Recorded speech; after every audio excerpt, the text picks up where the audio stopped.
Kovvur MLA Shri Muppidi Venkateswararao గారికి సాదరంగా స్వాగత సుమాంజలులు పలుకుతూ ఉన్నాం. శేషాచలం గిరులు తిరుమల కొండలు చూసి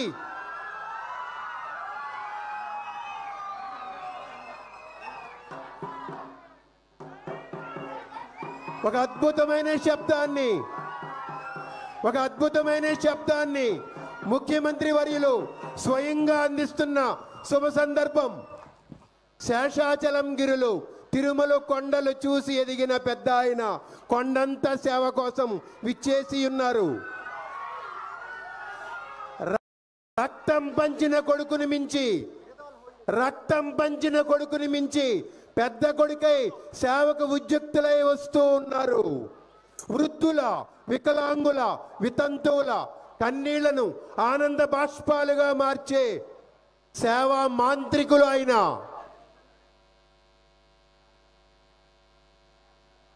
యావత్ భారతదేశంలో ఏ రాష్ట్రంలో ఇవ్వలేనట్టుగా, ఏ ముఖ్యమంత్రి వెళ్ళనట్టుగా ప్రతి నెల గడప గడపకి వృద్ధుల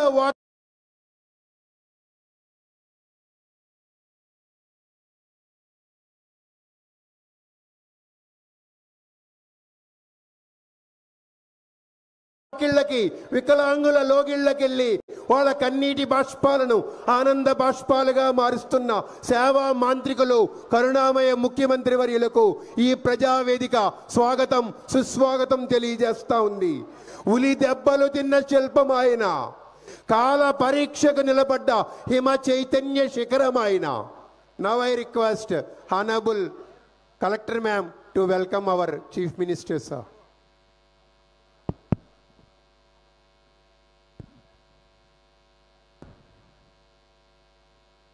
సభకు నమస్కారం.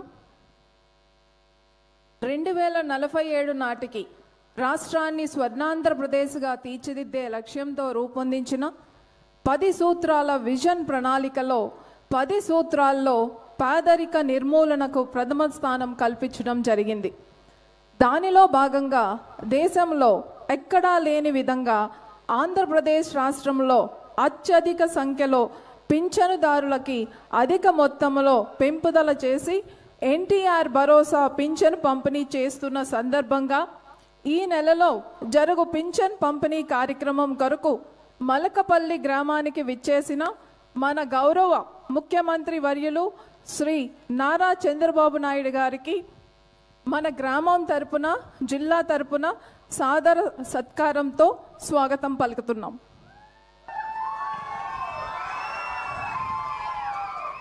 అలానే వేదికను అలంకరించిన గౌరవ మంత్రివర్యులకు, పార్లమెంటు సభ్యులకు, ఎమ్మెల్యేస్కి, అలానే ప్రజాప్రతినిధులకు, సీఎంఓ సీనియర్ అధికారులకు మరియు ఇతర అధికారులకు, ప్రజాప్రతినిధులు అందరికీ, ఇక్కడికి విచ్చేసిన ప్రజలకు, మీడియాకి, ప్రతి ఒక్కరికి పేరు పేరున నమస్కారాలు, స్వాగతం.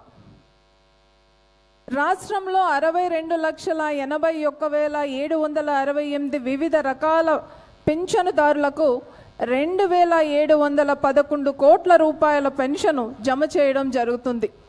ఇది ప్రతి నెల.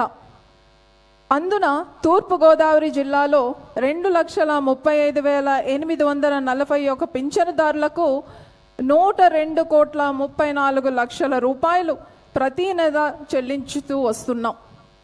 కొవ్వూరు అసెంబ్లీ నియోజకవర్గంలో చూసుకుంటే 30,569 పింఛన్దారులు ప్రతి నెల 13,29 కోట్ల లబ్ధిని పొందుతున్నారు.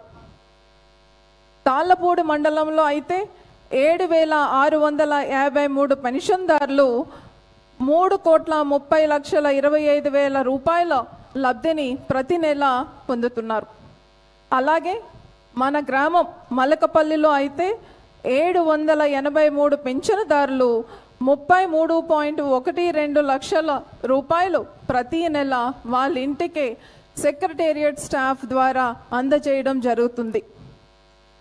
మన రాష్ట్రంలో పెంపుదల చేసిన పెన్షన్లు అనగా వృద్ధాప్య పెన్షన్, వితంతు పెన్షన్లు 4,000, విభిన్న ప్రతిభావంతుల పెన్షన్ 6,000 చొప్పున, పూర్తి స్థాయిలో విభిన్న ప్రతిభావంతులు అనగా బెడ్ రిడన్ పేషెంట్స్ ఎవరైనా ఉంటే వాళ్ళకి 15,000 రూపాయల పెన్షను, దీర్ఘకాలిక వ్యాధులు, కిడ్నీ, లివర్ వ్యాధులకు, అలానే గుండె ట్రాన్స్ప్లాంటేషన్ చేస్తున్న వాళ్ళకి 10,000 చొప్పున చెల్లించడం జరుగుతుంది.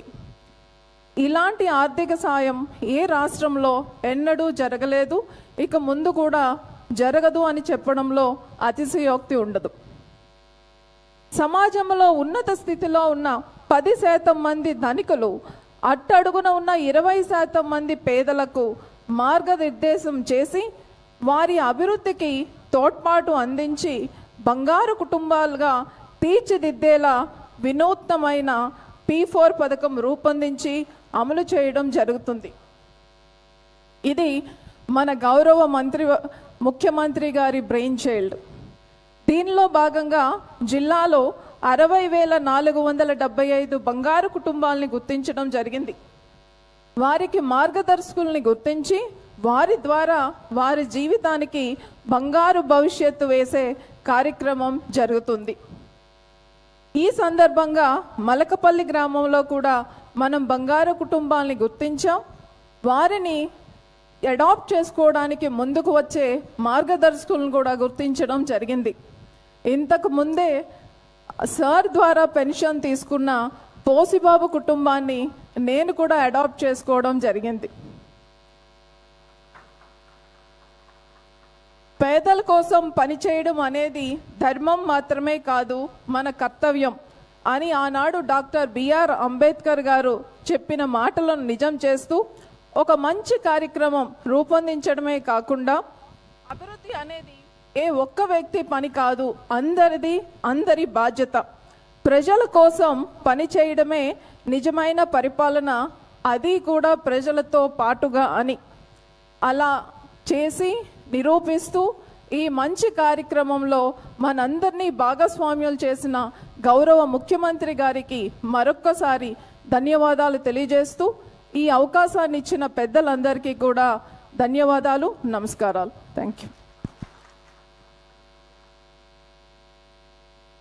Thank you ma'am. Now I request our honourable MLA Kovvur sir Muppudu Venkateswararao గారు సందేశం ఇవ్వాల్సిందిగా ప్రార్థిస్తుంది.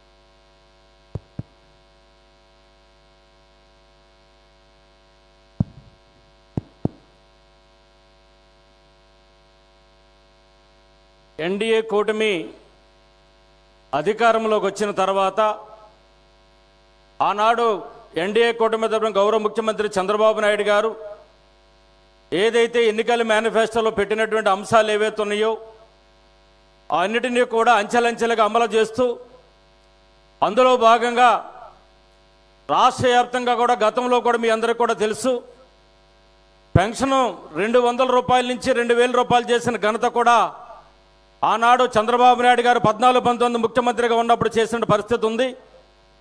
దానిని వైకాపా అధికారంలోకి వచ్చిన తర్వాత 3,000 రూపాయలు చేస్తానని చెప్పి 1,000 రూపాయలు పెంచడానికి సంవత్సరానికి 250 రూపాయలు చెప్పిన 5 సంవత్సరాలు పట్టిన పరిస్థితి మీకు తెలుసు.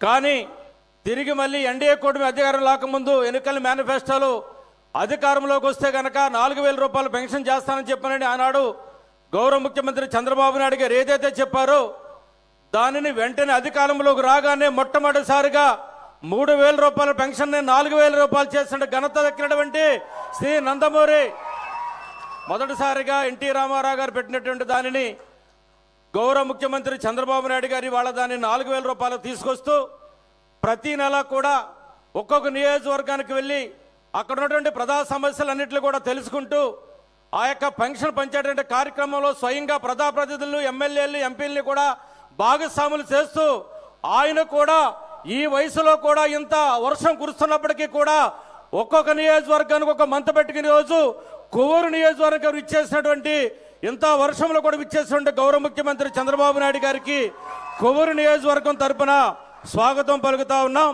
అదేవిధంగా వేదిక మీద ఉన్నటువంటి మంత్రి గారు రామానాయుడు గారికి, దుర్గేష్ గారికి, కలెక్టర్ గారికి, సంబంధిత సీఎంఓ అధికారులకు, ఈనాటి కార్యక్రమానికి ఈ యొక్క నియోజకవర్గం నలుమూలను విచ్చేసినటువంటి తెలుగు మహిళలకు, సోదరులందరికీ కూడా పేరు పేరున నా యొక్క ప్రత్యేకంగా అభినందనలు కూడా తెలియజేస్తా ఉన్నా. గౌరవ ముఖ్యమంత్రి గారు ఆయన కోసం ఆయన కుటుంబం కోసం కాదన్న సంగతిని మనందరూ కూడా తెలుసు.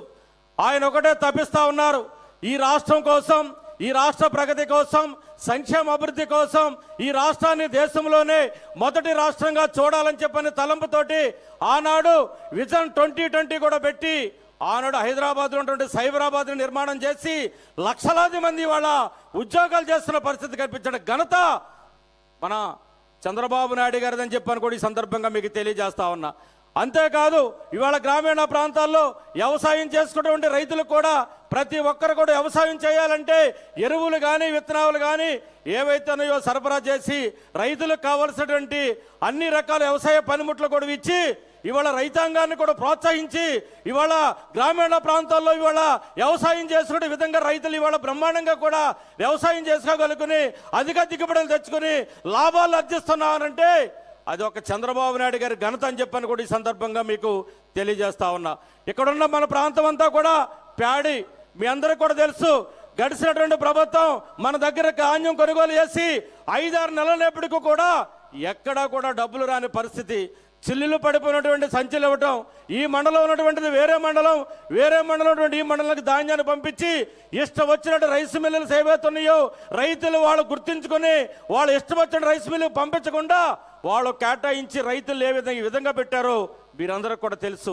ఇవాళ ఎన్డీఏ కూటమి అధికారంలోకి వచ్చిన తర్వాత చంద్రబాబు నాయుడు గారు రైతులు కంటతడి పెట్టకూడదు, అది ఆంధ్ర రాష్ట్రానికి మంచిది కాదనే ఆలోచనతోటి ధాన్య కొనుగోలు కేంద్రాలు మీకు నచ్చినటువంటి రైస్ మిల్లుకి పంపించడమే కాకుండా మీకు ఇబ్బంది లేకుండా మంచి గోను సంచులు కూడా ఇచ్చి మీకు గతంలో 5-6 నెలలైనా సరే డబ్బులు రాని పరిస్థితులు ఉంటే ఇవాళ చంద్రబాబు నాయుడు గారు 48 గంటల్లో మీ అకౌంట్లోకి వేస్తారని డబ్బులు చెప్పారు.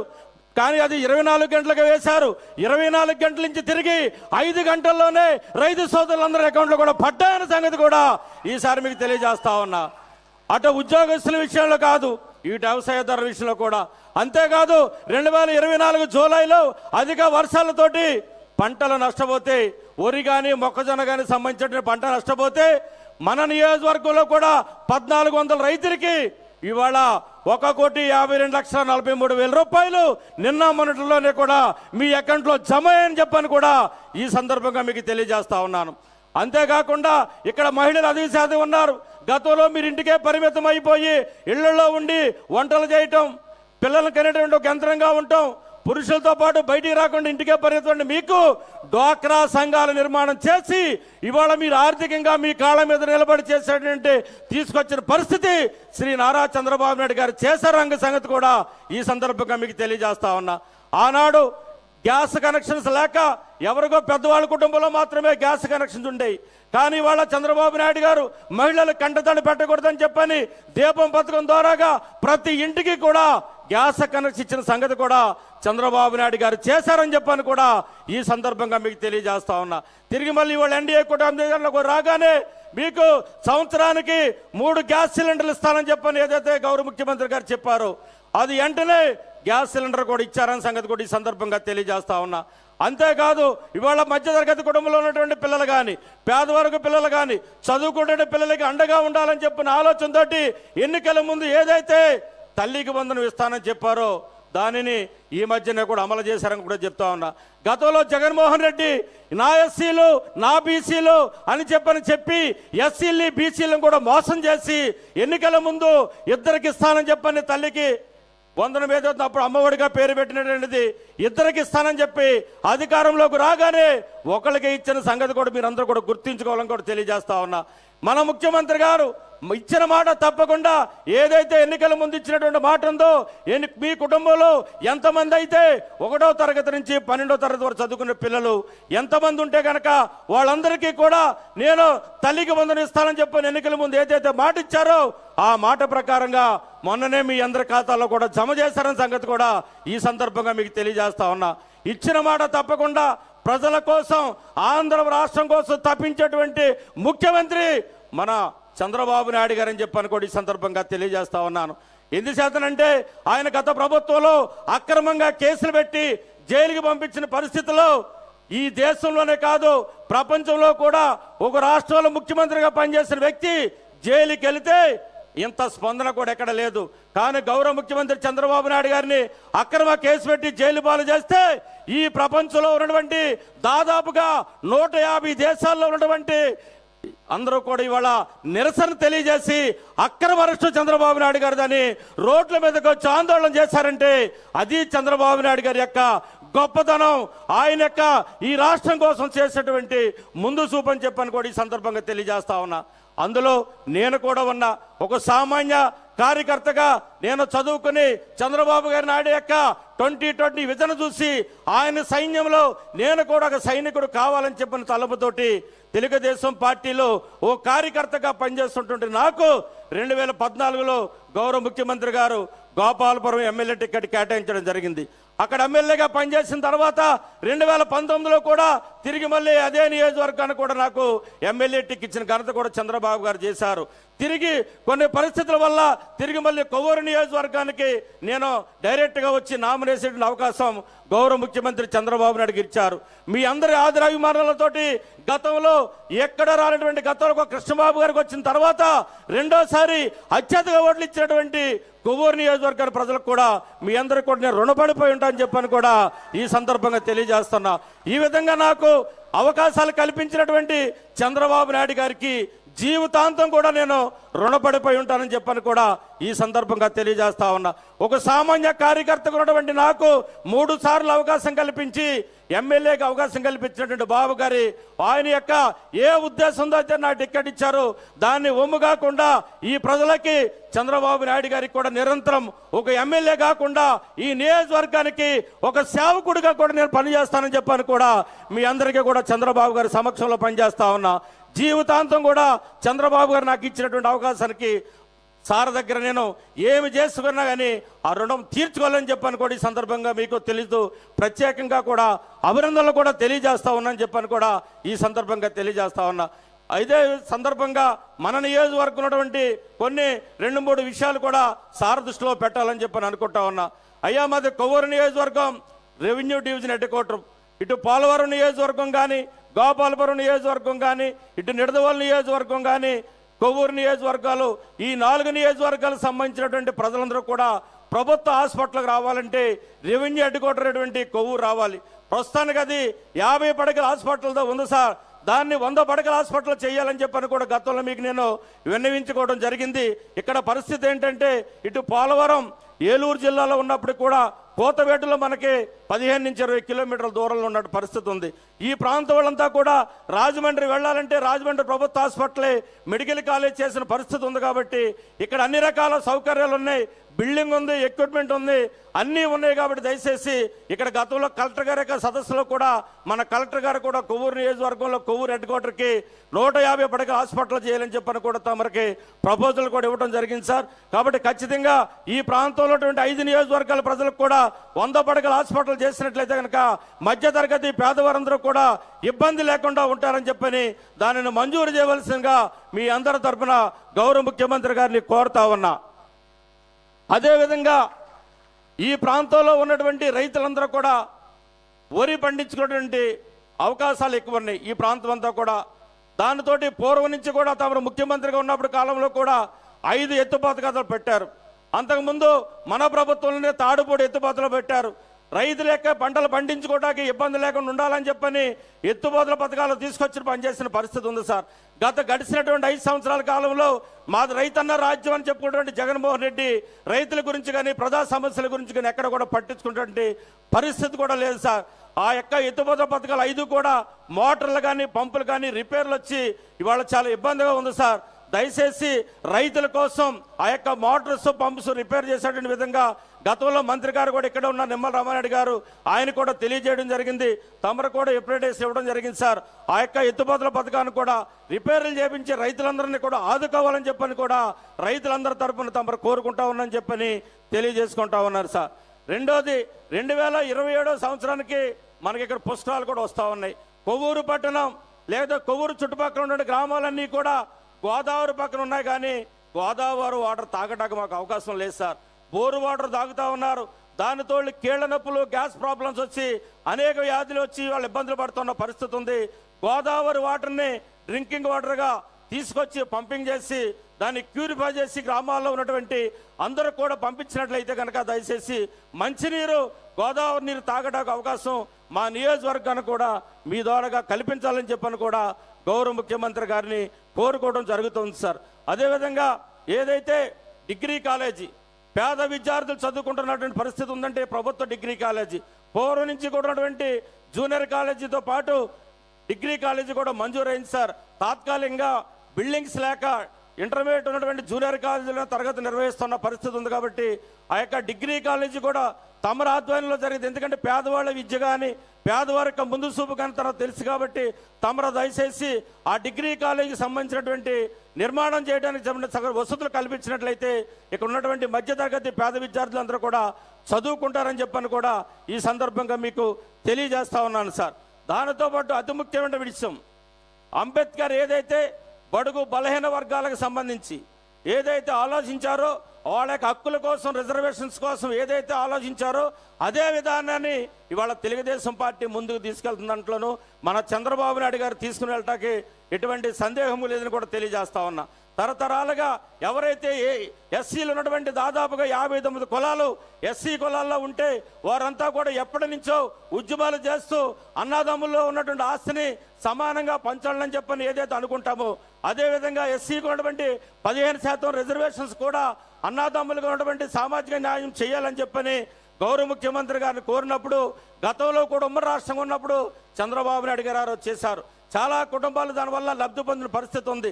తిరిగి మళ్ళీ ఇవాళ ఆంధ్రప్రదేశ్ కొత్తగా ఏర్పడిన తర్వాత ఏదైతే ఎస్సీ 59 కులాలకు సంబంధించినటువంటి మాలా, మాదిగ, రెల్లికి సంబంధించిన ఉపకులాలు ఎవరైతే ఉన్నారో వాళ్ళందరికీ కూడా సమన్వయం చేసి వారి పిల్లలందరూ కూడా చక్కగా చదువుకుని వారి యొక్క భవిష్యత్తును తీర్చిదిద్దేలా చేసినటువంటి గౌరవ ముఖ్యమంత్రి చంద్రబాబు నాయుడు గారికి ఎస్సీ కులస్తులందరూ కూడా జీవితాంతం కూడా రుణపడిపోయి ఉంటారని చెప్పని కూడా ఈ సందర్భంగా తెలియజేసుకుంటూ మిమ్మల్ని ఆంధ్రప్రదేశ్ నుండి ప్రజలందరూ కూడా ఈ రాష్ట్రానికి మీరు ఒక దిశగా, ఒక భగీరథుడిగా మీరు ఈ రాష్ట్రానికి ముందు చూపుగా చూస్తున్న పరిస్థితి ఉంది సార్. ఖచ్చితంగా మేమందరం కూడా మీ అడుగుజాడలు నడుస్తూ మీరు ఏదైతే విజన్ 2047 పెట్టుకున్నారో P4 విధానం అనేది అమలు చేస్తూ ఉన్నారో అందులో భాగస్వాములై మీరు ఇచ్చినటువంటి ప్రతి పిలుపుని కూడా అమలు చేస్తూ రేపటి నుంచి ఇంటింటికి ఇచ్చే ప్రోగ్రాం కూడా విజయవంతం చేస్తూ మీరు ఇచ్చినటువంటి ప్రతి ప్రోగ్రాం కూడా విజయవంతం చేసుకుంటూ ప్రజలకి సేవ చేసే విధంగా మీ ఆదేశాలు తూసా తప్పకుండా ముందుకు వెళ్ళే విధంగా మేము చేస్తామని చెప్పిన మనస్ఫూర్తిగా కోరుకుంటూ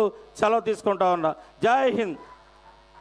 చంద్రబాబు గారి నాయకత్వం, చంద్రబాబు గారి నాయకత్వం, చంద్రబాబు గారి నాయకత్వం, లోకేష్ బాబు గారి నాయకత్వం, లోకేష్ బాబు గారి నాయకత్వం, పవన్ కళ్యాణ్ గారి నాయకత్వం, పవన్ కళ్యాణ్ గారి నాయకత్వం, మోదీ గారి నాయకత్వం.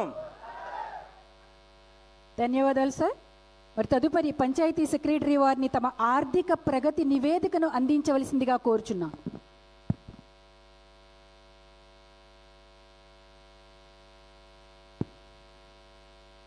గౌరవ ఆంధ్రప్రదేశ్ రాష్ట్ర ముఖ్యమంత్రి వర్యులు శ్రీ నారా చంద్రబాబు నాయుడు గారికి మలకపల్లి గ్రామ ప్రజల తరపున ముందుగా సాదర ప్రణామాలు తెలియజేసుకుంటున్నాం సార్. అదేవిధంగా వేదికను అలంకరించినటువంటి పెద్దలందరికీ కూడా ముందుగా సాదర ప్రణామాలు తెలియజేసుకుంటున్నాం సార్. తమ ముందు మలకపల్లి గ్రామ పంచాయతీ యొక్క ఆర్థిక ప్రగతి నివేదిక ఉంచుతున్నాం సార్. తాళ్లపూడి మండలం మలకపల్లి గ్రామ పంచాయతీ యొక్క జనాభా 5459 మంది సార్. మొత్తం వార్డులు 14. మా గ్రామ పంచాయతీకి ఒక సచివాలయం కలదు సార్. ఆ సచివాలయంలో సిబ్బంది 8 మంది సార్. 2011 జనాభా లెక్కల ప్రకారం మలకపల్లి గ్రామ జనాభా 5459 మంది. ఇందులో పురుషులు 2706 మంది, స్త్రీలు 2753 మంది. ఈ గ్రామ సర్పంచ్ గారి పేరు శ్రీమతి రాపాక రాజేశ్వరి గారు సార్. మలకపల్లి గ్రామ పంచాయతీ యొక్క మొత్తం విస్తీర్ణం 8.75 చదరపు కిలోమీటర్లు. గ్రామ పంచాయతీ యొక్క ఆదాయ వివరాలు సార్. గ్రామ పంచాయతీ యొక్క సగటు ఆదాయం సంవత్సరానికి 13,44,120 రూపాయలు. ఎన్టీఆర్ భరోసా పథకం ద్వారా ఈ గ్రామంలో లబ్ధి పొందుతున్నటువంటి లబ్ధిదారుల యొక్క వివరాలు సార్. వృద్ధాప్య పెన్షన్ ద్వారా 381 మంది లబ్ధి పొందుతున్నారు సార్. వితంతు పెన్షన్లు 213 మందికి అందిస్తున్నాం సార్. వికలాంగులకు 97 మందికి పెన్షన్లు అందుతున్నాయి సార్. అభయహస్తం పెన్షన్లు 48 మందికి ఇస్తున్నాం సార్. ఒంటరి మహిళా పెన్షన్ 34 మందికి ఇస్తున్నాం సార్. ట్రాన్స్జెండర్ పెన్షన్ ఒకరికి ఇస్తున్నాం సార్. చర్మకారుల పెన్షన్ ఇప్పుడు మీరు ఇచ్చిన పెన్షన్ సార్ ఒకరికి ఇస్తున్నాం సార్. సివియర్ మస్క్యులర్ డిస్ట్రోఫీ కేసెస్కి సంబంధించి 15,000 రూపాయలు ఇచ్చేటటువంటి పెన్షన్ ఒకరికి ఇస్తున్నాం సార్. అదేవిధంగా పెరాలసిస్ వచ్చి వీల్ చైర్కే పరిమితం అయిపోయినటువంటి వారికి ఇచ్చే 15,000 రూపాయల పెన్షన్ ఇద్దరికి ఇస్తున్నాం sir. Multi deformity leprosy pension ఒకరికి ఇస్తున్నాం సార్. 2 వాళ్ళకి బోధకాలు అన్నటువంటి వారికి ఇచ్చే 10,000 రూపాయల పెన్షన్ ముగ్గురికి ఇవ్వడం జరుగుతుంది సార్. కళాకారులు ఒకరికి పెన్షన్ ఇవ్వడం జరుగుతుంది సార్. మొత్తం 783 మందికి ఈ గ్రామంలో మనం పెన్షన్లు అందిస్తున్నాం సార్. అదేవిధంగా మలకపల్లి గ్రామానికి సంబంధించిన నీటి సరఫరా వివరాలు సార్. ప్రొటెక్టెడ్ వాటర్ స్కీమ్ ద్వారా ఈ గ్రామంలో 2 OHSR ట్యాంకులు కలవు సార్. ఒక ట్యాంక్ యొక్క కెపాసిటీ 1.5 లక్షల 0 లీటర్లు, రెండో ట్యాంక్ యొక్క కెపాసిటీ 90.90 లక్షల లీటర్లు సార్. ఇంటింటికి కుళాయిల సంఖ్య 1159 సార్. పబ్లిక్ కుళాయిలు 28 సార్. జలజీవన్ పైప్ లైన్ మొత్తం ఏరియా అంతటికీ కూడా కవర్ అయింది సార్. 100% ఈ గ్రామంలో జలజీవన్ స్కీమ్ సంబంధించినటువంటి పైప్ లైన్ నిర్మాణం జరిగింది సార్. పారిశుద్ధ్యం విషయానికి వస్తే మా గ్రామంలో చెత్త నుండి సంపదను తయారు చేసే కేంద్రం ఉంది సార్. మొత్తం క్లాప్ మిత్రులు 5, షెడ్ మిత్రులు 1. వారానికి 2 సార్లు ప్రతి ఇంటికి డోర్ టు డోర్ వెళ్ళి తడి చెత్త పొడి చెత్తను సేకరించడం జరుగుతుంది సార్. మహాత్మా గాంధీ జాతీయ గ్రామీణ ఉపాధి హామీ పథకం కింద ఈ గ్రామంలో జాబ్ కార్డుల సంఖ్య 289 మంది సార్. ఈ పథకంలో పనిచేస్తున్నటువంటి శ్రామికుల సంఖ్య 535 సార్. గ్రామంలో రోడ్లు మరియు డ్రైన్ల యొక్క వివరాలు సార్. ప్రస్తుతం మన గ్రామంలో అందుబాటులో ఉన్నటువంటి రోడ్లు 9.06 కిలోమీటర్లు సార్. ఇంకనూ కావాల్సినటువంటి సీసీ రోడ్లు 1.2 కిలోమీటర్లు సార్. ఇంకనూ కావాల్సినటువంటి బీటీ రోడ్లు 1.7 కిలోమీటర్లు సార్. గ్రామంలో ప్రస్తుతం అందుబాటులో ఉన్నటువంటి డ్రైన్లు 4.2 కిలోమీటర్లు సార్. గ్రామంలో ఇంకా కావాల్సినటువంటి డ్రైన్లు 5.4 కిలోమీటర్లు సార్.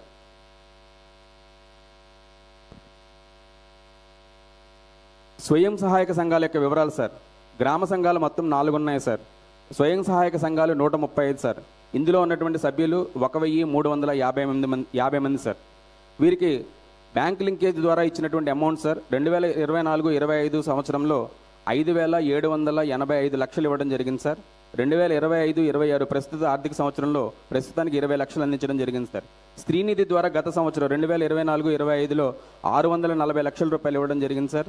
ఈ సంవత్సరం 2025-26లో 25 లక్షల రూపాయలు అందించడం జరిగింది సార్. అదేవిధంగా తమరు ప్రతిష్టాత్మకంగా చేపట్టిన P4 సర్వేలో భాగంగా బంగారు కుటుంబాల యొక్క వివరాలు సార్. మార్గదర్శి బంగారు కుటుంబాలు అనేటటువంటి ఈ ప్రభుత్వ కార్యక్రమంలో మలకపల్లి గ్రామ సచివాలయం నందు సర్వే ద్వారా గుర్తించినటువంటి బంగారు కుటుంబాలు 97 మంది సార్. వీరిలో ప్రస్తుతం 11 కుటుంబాలను ఎంచుకోవడం జరిగింది సార్. వీరికి 11 మంది మార్గదర్శకులు స్వచ్ఛందంగా మీ ముందుకు రావడం జరిగింది సార్. అదేవిధంగా గ్రామ పంచాయతీకి సంబంధించి 2024-29 సంవత్సరానికి ఆర్థిక ప్రొఫైల్ సార్. వ్యవసాయ అనుబంధ రంగాల ద్వారా వచ్చే జీవీడీపీ 4,459.35 లక్షలు సార్. పరిశ్రమలకు సంబంధించిన జీవీడీపీ 3,928.71 లక్షలు సార్. సేవారంగం నుంచి వచ్చినటువంటి జీవీడీపీ 4,927.42 లక్షలు సార్. మొత్తం గ్రామం యొక్క జీవీడీపీ 13,315.48 లక్షలు సార్. అదేవిధంగా గ్రాస్ డొమెస్టిక్ ప్రొడక్ట్, ఈ గ్రామం యొక్క గ్రాస్ డొమెస్టిక్ ప్రొడక్ట్ జీడిపి 14,393.44 లక్షలు సార్. తాళపూడి మండలం యొక్క తలసరి ఆదాయ జీడిపి 2,38,586 రూపాయలు సార్. జిల్లా యొక్క తలసరి ఆదాయం 2,91,520 రూపాయలు సార్.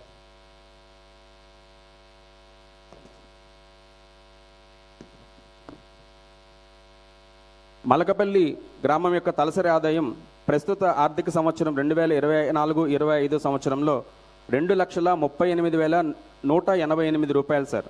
రాబోయే 4 సంవత్సరాల్లో అంటే 2028-29 నాటికి 4,13,427 రూపాయలుగాను మరియు 2047 నాటికి ఈ గ్రామం యొక్క తలసరి ఆదాయం సుమారుగా 39,44,306 రూపాయలకు చేరుకునేటట్లుగా కృషి చేస్తామని తమకు తెలియజేసుకుంటున్నాం సార్.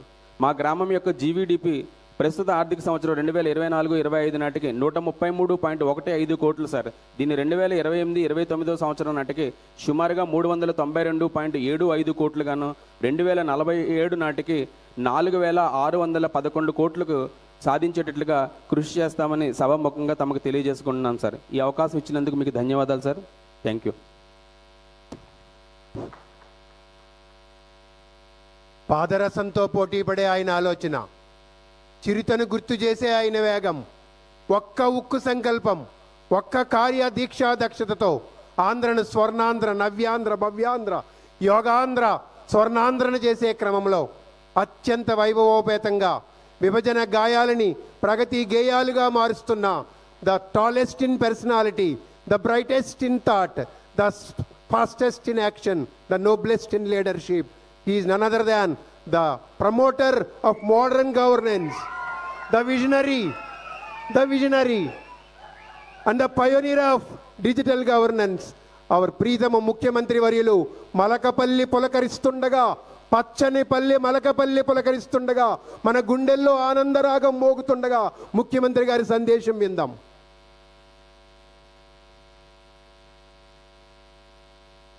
ఓకే తమ్ముళ్ళు, కొంచెం వాయిస్ పెంచారు.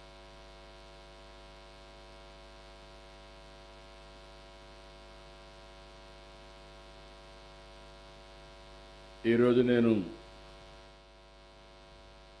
మలకపల్లి సచివాలయానికి సంబంధించి తాళ్లపూడి మండలం కోవూరు నియోజకవర్గానికి వచ్చాను. ఈ సందర్భంగా గౌరవ శాసనసభ్యులు వెంకటేశ్వరరావు గారు, సహచర మంత్రివర్గ సభ్యులు ప్లానింగ్ బోర్డు చైర్మన్ అయినటువంటి నిమ్మల రామానాయుడు గారు,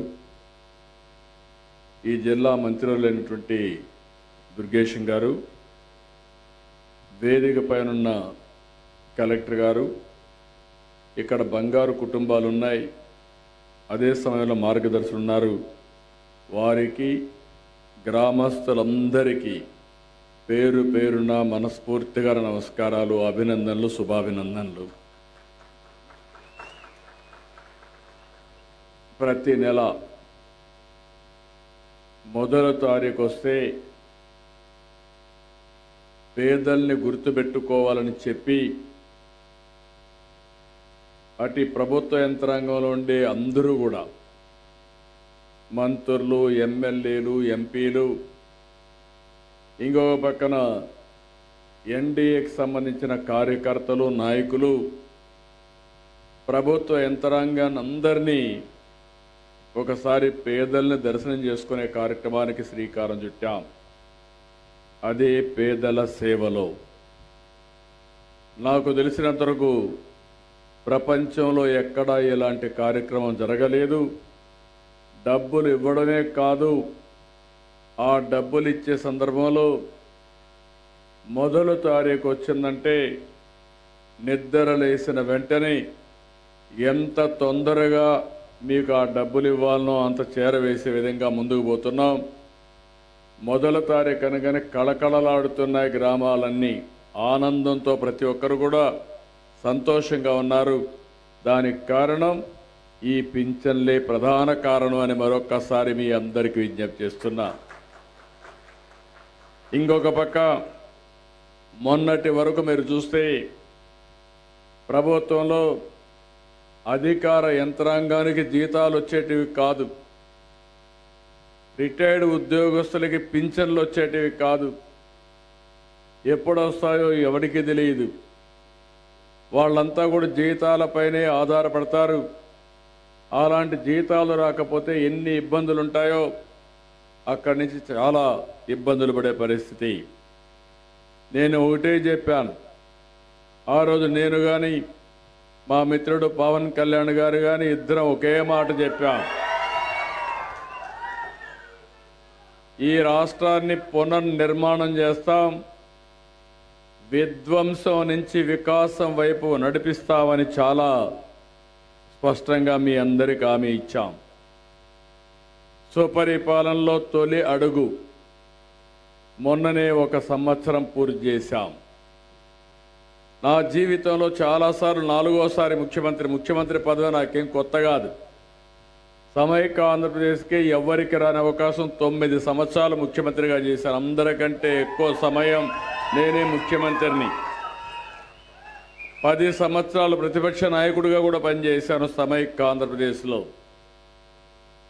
కానీ మొన్న జరిగిన విధ్వంసం నా జీవితంలో నేను ఎప్పుడూ చూడలేదు. వ్యవస్థలన్నీ పడకేశాయి. ఆర్థిక వ్యవస్థ విధ్వంసం అయిపోయింది. డిపార్ట్మెంట్స్ ఎవరు పనిచేసే పరిస్థితి లేదు.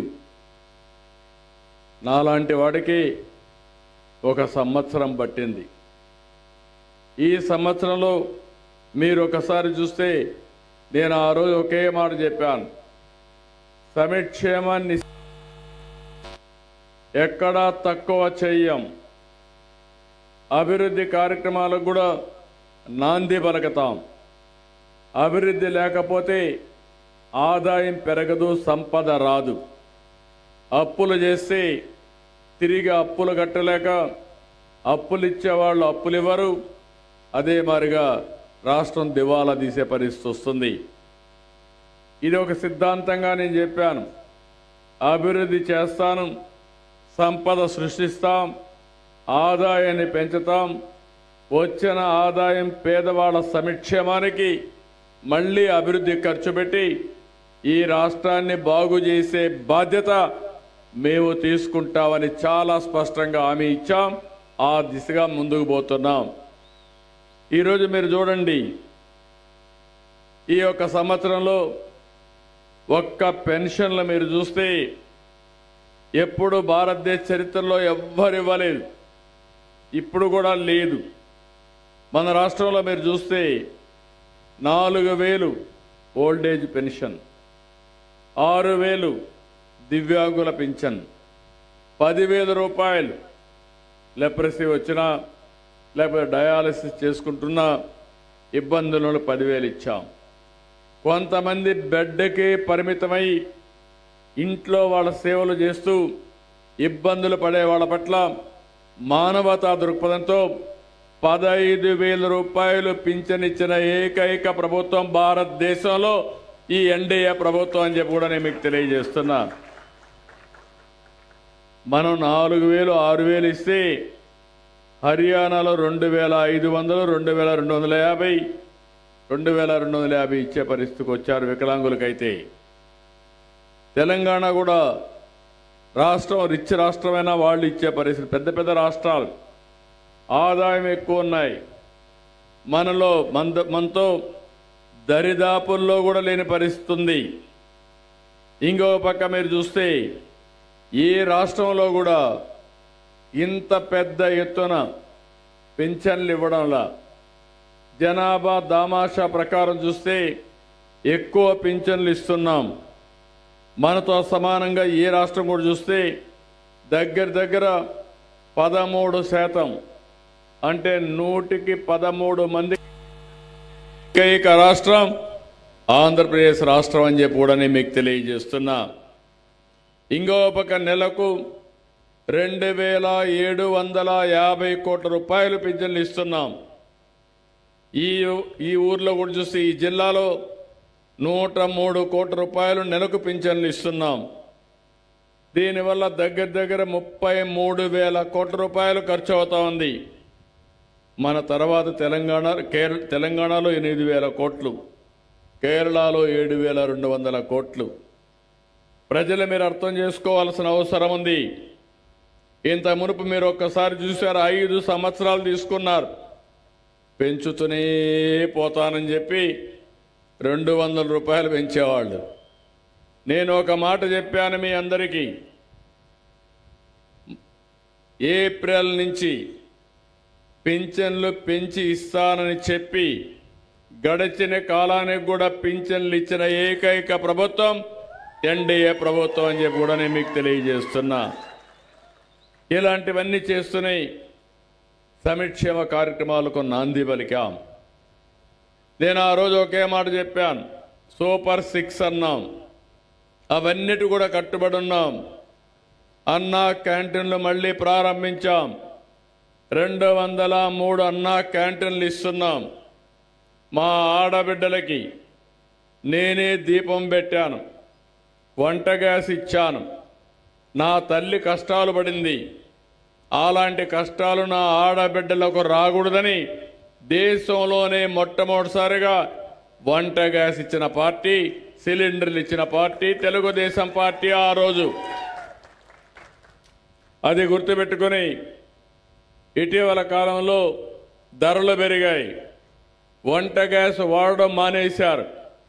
అందుకే నేను హామీ ఇచ్చా, సంవత్సరానికి 3 సిలిండర్లు ఉచితంగా ఇస్తానని ఇచ్చిన మాట నిలబెట్టుకున్న ప్రభుత్వం ఎన్డీఏ ప్రభుత్వం అని చెప్పి కూడా నేను మీకు తెలియజేస్తున్నా. దీనికి ఇంకా చిన్న చిన్న టెక్నికల్ ఇబ్బందులుంటే అవసరమైతే 4 నెలలకు ఒకసారి సిలిండర్ ఖర్చు నేరుగా మీ అకౌంట్లో వేస్తానని కూడా హామీ ఇచ్చాను. మొన్నే మీరు చూశారు తల్లికి వందనం. నేను ఒకే మాట చెప్పాను, ఈరోజు ఒక్కొక్కరికి 2-3 పిల్లలుంటే పిల్లల్ని చదివించుకోలేకుండా ఇబ్బంది పడుతున్నారు. ఒకప్పుడు చెప్పింది ఎంతమంది పిల్లలుంటే అంతమందికి ఇస్తామని, ఒకరికే ఇచ్చారు. నేను ఒకే మాట చెప్పాను, ఎంతమంది పిల్లలున్నా తల్లికి వందనం ఇస్తామని చెప్పి ఈరోజు 4, 5, 6 మంది పిల్లలున్నా వాళ్లకు డబ్బులు ఇచ్చిన పార్టీ, 5 మంది ఉంటే 75,000 రూపాయలు వాళ్ళ అకౌంట్లో వేసిన పార్టీ తెలుగుదేశం ఎన్డీఏ ప్రభుత్వం. మీరెప్పుడు కూడా ఇవన్నీ గుర్తుపెట్టుకోవాలి. సంక్షేమంలో నేను తక్కువ చేయడం లేదు. అదే మరిగా 1వ తరగతి ఇంకా అడ్మిషన్స్ కాలేదు, 11వ తరగతి అడ్మిషన్స్ కాలేదు. అడ్మిషన్లు అయిన వెంటనే వాళ్ళ అకౌంట్లో కూడా డబ్బులు వేస్తాం. ఒక్క తల్లికి వందనం కార్యక్రమంలో 10,000 కోట్ల రూపాయలు తల్లుల అకౌంట్లో వేసి మీ ముఖంలో ఆనందం చూసిన పార్టీ ఎన్డీఏ ప్రభుత్వం అని చెప్పి కూడా నేను మీకు తెలియజేస్తున్నా. అదే మరి రైతులకు ఇబ్బందులు లేకుండా చేయాలనుకున్నాం. సకాలం నీళ్లు ఇస్తున్నాం. అవసరమైన విత్తనాలు కానీ, క్రిమి సంహారక మందులు కానీ, అదే మరిగా ఎరువులు కానీ ఎక్కడా ఇబ్బంది లేకుండా పెట్టడమే కాకుండా, ఒకప్పుడు నేను చూసేవాడిని ఇక్కడే వచ్చి ధర్నాలు చేశాను, తణుకులోనే చేశాను. ఆ రోజు మనం చూస్తే వాళ్లకు నచ్చిన రైస్ మిల్ ఇచ్చేవాళ్ళు. ఇక్కడి నుంచే ఎక్కడో ఈస్ట్ గోదావరిలో లేకుంటే కాకినాడ దగ్గర ఇచ్చి మీరు అక్కడ పోయి 4-5 రోజులు వెయిట్ చేసేవాళ్ళు. కానీ ఈరోజు మీరు ఏ రైస్ మిల్లో ఇవ్వాలంటే మీకు దగ్గరుండే రైస్ మిల్లుకి మీ ధాన్యాన్ని అమ్మించే వెసులుబాటు ఇచ్చిన పార్టీ ఎన్డీఏ అని చెప్పి కూడా నేను మీకు తెలియజేస్తున్నా. ఇది కాకుండా ఈరోజు ధాన్యం కొనుగోళ్లు కూడా ఎప్పటికప్పుడు డబ్బులు ఇవ్వడానికి ఎన్ని ఇబ్బందులున్నా, ఇటీవల కొన్ని ఇబ్బందులు వచ్చాయి. అయినా కూడా నేను ఒకటే చెప్పాను, ముందు రైతుకి ఇవ్వాలి. ఇవ్వడానికి అన్ని విధాల శ్రీకారం చుట్టి ధాన్యం ఇచ్చిన వెంటనే మీ డబ్బులు మీ అకౌంట్లో వేసే బాధ్యత కూడా తీసుకుంటున్నాం. మొన్నే ఇన్పుట్ సబ్సిడీ వస్తే ఇక్కడే మంత్రులు 2 చెప్పిన తర్వాత ఆ ఇన్పుట్ సబ్సిడీ కూడా మీ అకౌంట్లో వేసావని చెప్పి కూడా నేను మీకు తెలియజేస్తున్నా. కేంద్రం ఈరోజు అన్నదాత సుఖీభవ కింద కేంద్రం డబ్బులు వేస్తున్నారు, ఈ నెలలోనే వేస్తారు. నేను ఒకే మాట చెప్పాను, 20,000 రూపాయలు అన్నదాతకిచ్చే బాధ్యత కేంద్రం రాష్ట్రం కలిసి ఇచ్చే బాధ్యత నాదని చెప్పాను. మాట నిలబెట్టుకుంటాం. ఇప్పటి నుంచి కేంద్రంతో సమానంగా మీ అకౌంట్లో డబ్బులు వేసే బాధ్యత మాదని మరొక్కసారి హామీ ఇస్తున్నా. ఈ విధంగా మీరు ఒకసారి చూస్తే అన్నీ కూడా, ఇంకొక పక్క ఆర్టీసీల్లో ఉచిత ప్రయాణ సౌకర్యం ఆడబిడ్డలకు ఇస్తానని హామీ ఇచ్చాను. తొందరలోనే ఆడబిడ్డలందరూ ఆగస్టు 15 నుంచి ఉచిత ప్రయాణ సౌకర్యం ఏర్పాటు చేసే బాధ్యత ఈ ప్రభుత్వం తీసుకుంటాం. ఇది కూడా అమలు చేస్తామని చెప్పి కూడా నేను మీకు తెలియజేస్తున్నా. మొన్ననే యోగాంధ్ర గిన్నిస్ రికార్డు 2 వచ్చాయి. 21 వరల్డ్ బుక్ ఆఫ్ రికార్డ్స్ వచ్చాయి. ప్రధానమంత్రి గారు వచ్చినప్పుడు బ్రహ్మాండంగా జరిగింది. ఇలాంటి కార్యక్రమాలు చూసినప్పుడు ఈ రాష్ట్రంలో మీరు ఎంతో అభిమానంతో ఏం చెప్పినా ఆలోచిస్తున్నారు. నేను కూడా అందుకే ఏ పని చేసినా చిత్తశుద్ధితో చేయాలని ఈ కార్యక్రమాలన్నీ చేపట్టాను. ఈరోజు 12 నెలలు అయింది. 12 నెలలు కూడా పింఛన్లు ఇచ్చాను. ఈరోజు 13వ నెల అయింది. 13 నెలలు ఇచ్చాను. అయితే నేను రాకపోతే ఎక్కడ మన వాళ్ళు సరిగా పని చేయరనే ఉద్దేశంతో నేనే నేరుగా ఒక గ్రామానికి వచ్చినప్పుడు అందరికీ భయం ఉంటుందనే ఉద్దేశంతోనే నేనే వచ్చి పింఛన్లు ఇచ్చే కార్యక్రమానికి శ్రీకారం చుట్టాను. దీనివల్ల మీరు చూస్తే ఇప్పుడే అడిగాను, ఇక్కడ ఇచ్చాయని అడిగాను. 53 మందికి ఇస్తున్నాడు. 2.5 గంటల్లో పూర్తి చేస్తున్నారు. పోటీ పడి ఇస్తున్నారు. నాకు కూడా ఒక రికార్డు ఉంది. ఎక్కడైతే మీకు పింఛన్ ఇస్తానే ఆటోమేటిక్గా సెంట్రల్ కంప్యూటర్కి డేటా వచ్చేస్తుంది. ఏ టైంలో ఇచ్చారు, ఎక్కడ ఇచ్చారు, ఇవన్నీ కూడా రికార్డులో వస్తాయి. అవి తీసుకున్న తర్వాత మీకు మళ్ళీ నేను ఒక క్వశ్చన్ కూడా అడుగుతున్నాను. వచ్చిన వ్యక్తి సరిగా మీతో మాట్లాడా? మిమ్మల్ని గౌరవంగా ఓసారి కొంతమంది కూర్చోండి, కొంతమంది మీరు ఒకసారి చూస్తే పింఛన్ ఇస్తారు, చేదరించుకుంటూ ఇవ్వడం, లేకపోతే ఏదో వీళ్ళు డబ్బులు ఇచ్చినట్టు ప్రవర్తించడం కాదు. సేవాభావంతో ఇవ్వాలి. పేదవాడిని చులకనగా చూస్తే వదిలిపెట్టనని చెప్పి చాలా స్పష్టంగా ఆదేశాలు ఇచ్చాను. పింఛను డెలివరీ చేయడం ఎంత ముఖ్యమో ఆ పింఛన్ని సేవాభావంతో వాళ్లకు ఇవ్వడం అంతే ముఖ్యం. ఈరోజు మనం చేసే సర్వీస్ పవిత్రమైన సర్వీస్ని పవిత్రమైన బాధ్యతతో చేయాల్సిన అవసరం ఉంది. అందుకే మీరు చూస్తే కొత్తగా ఈ నెల నుంచి పర్సనలైజ్డ్ వాయిస్ మెసేజ్లు పంపిస్తున్నాం. మీరు పెన్షన్ తీసుకున్న వెంటనే మీ పేరుతో ఎంత డబ్బులు తీసుకున్నారో యాప్లో మీకు ఒక మెసేజ్ వస్తుంది. ఎవరైనా తీసుకోకపోతే ఎందుకు ఇంతవరకు పెన్షన్ తీసుకోలేదని సాయంత్రానికి ఒక SMS మెసేజ్ పంపిస్తున్నాను. అంటే ఎప్పటికప్పుడు అప్రమత్తంగా ఉండడానికి, ఏ వ్యక్తి కూడా ఏమరపాటుతో లేకుండా ఉండడానికి ఈ కార్యక్రమాన్ని చేపట్టాను.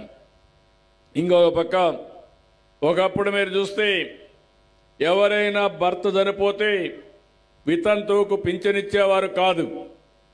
భర్త గాని పింఛన్ తీసుకుంటా ఉంటే ఆయన చనిపోతే ఇమ్మీడియట్గా ఆటోమేటిక్గా భార్యకు వితంతువు పింఛన్ ఇచ్చే ఏర్పాటు కూడా చేశాం. ఆటోమేటిక్గా శాంక్షన్ చేస్తున్నాం. ఈ నెలలో పింఛన్ తీసుకోకపోతే కట్ చేసేవాళ్ళు నెక్స్ట్ మంత్ 2 నెలలు తీసుకోవచ్చు. 2 నెలలు తీసుకోకపోతే 3 నెలలు ఒకేసారి తీసుకోవచ్చు.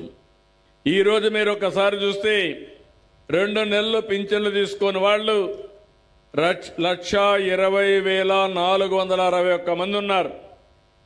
నేను వీళ్ళకి ఇవ్వకపోతే 98,19,00,000 రూపాయలు రాష్ట్రానికి మిగులుతుంది. కానీ నా ఉద్దేశం అది కాదు.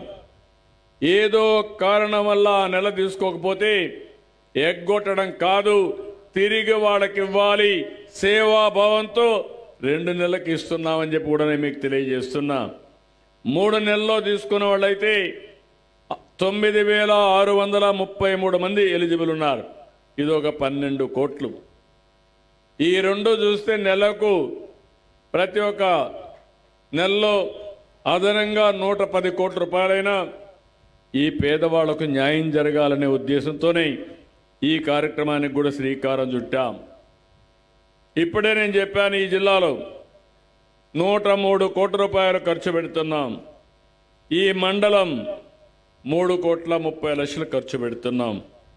ఈ గ్రామం 33,12,000 రూపాయలు ఈ గ్రామానికి ఖర్చు పెడుతున్నాం.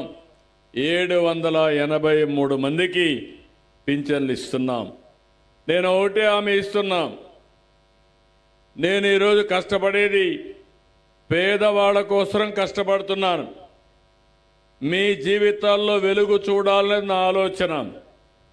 ఓసారి కొన్ని కుటుంబాలని భగవంతుడు సరిగా చూడడు.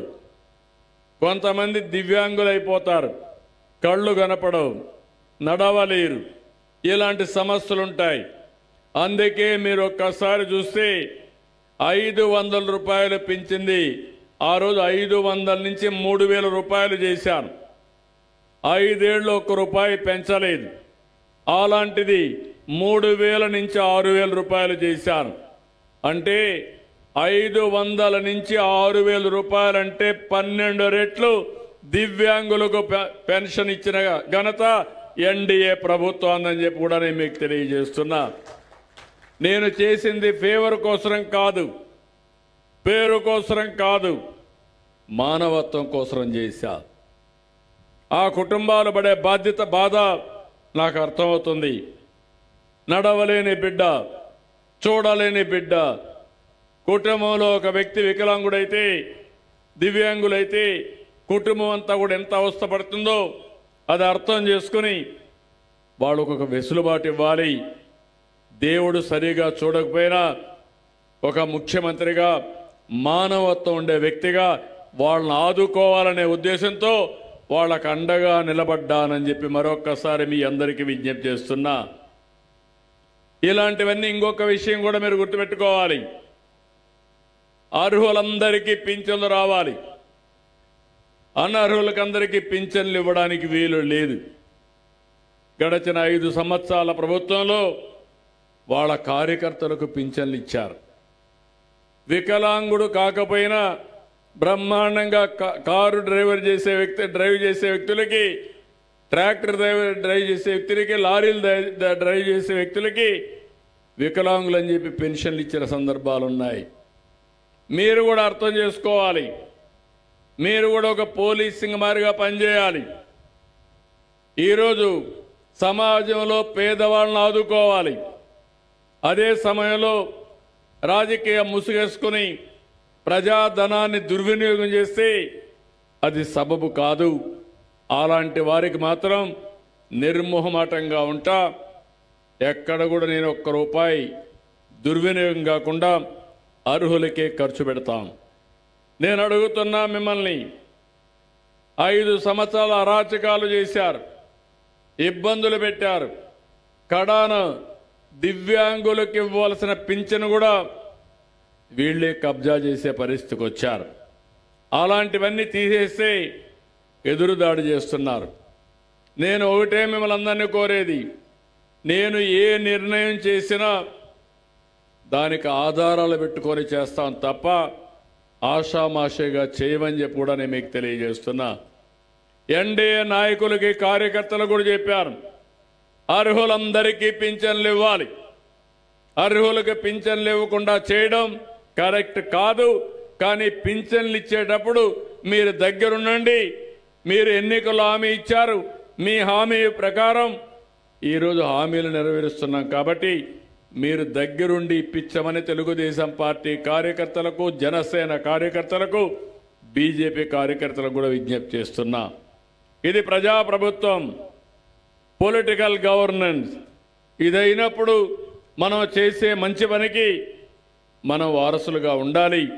దాన్ని ఎప్పటికప్పుడు అడ్వాంటేజ్ కూడా తీసుకోవాల్సిన అవసరం ఉంది. ఇంకో పక్క యువత చాలా మీరు ఎన్నో ఆశలు పెట్టుకున్నారు. ఉద్యోగాల కోసం ఈ ప్రభుత్వం పైన నమ్మకం పెట్టుకున్నారు. అంత మురుపు మీరు చూస్తే మొత్తం ఎక్కడ చూసినా గంజాయి, ఎక్కడ చూసినా డ్రగ్గు. ఆ రోజు గట్టిగా పోరాడిన వాళ్ళపైన కేసులు, పోరాడిన పార్టీల మీద, పార్టీ ఆఫీస్ పైన దాడి చేసి నిర్వీర్యం చేసే బాధ్యత ఈరోజు నేను హామీ ఇస్తున్నా. మళ్ళీ చెప్తున్నా, ఎవరైనా డ్రగ్స్ అమ్మినా, గంజాయి అమ్మినా మీ తాట తీస్తాను కానీ మిమ్మల్ని వదిలిపెట్టనని చాలా స్పష్టంగా హెచ్చరిస్తున్నా. ఓసారి గంజాయి సేవించిన వాడు, డ్రగ్లు వాడే వ్యక్తికి భార్యకు పెళ్ళానికి, భార్యకు తల్లికి వ్యత్యాసం తెలియకుండా కడాన నేను చూస్తే బాధేస్తుంది. 3 సంవత్సరాల ఆడబిడ్డలు, చిన్న పిల్లలపైన అత్యాచారాలు చేస్తారు. 60-70 సంవత్సరాల వయసుండే వ్యక్తులు. వీళ్ళు మనుషులేనని అడుగుతున్నా. ఇలాంటి వాళ్ళపైన ఉపేక్షించే అవసరం ఉందా అని మిమ్మల్ని అడుగుతున్నా. అందుకే చెప్పా, మా ఆడబిడ్డ మీద చెయ్యి వేసావంటే అదే నీకు చివరి రోజు ఈ భూమి మీదని మరొక్కసారి హెచ్చరిస్తున్నా.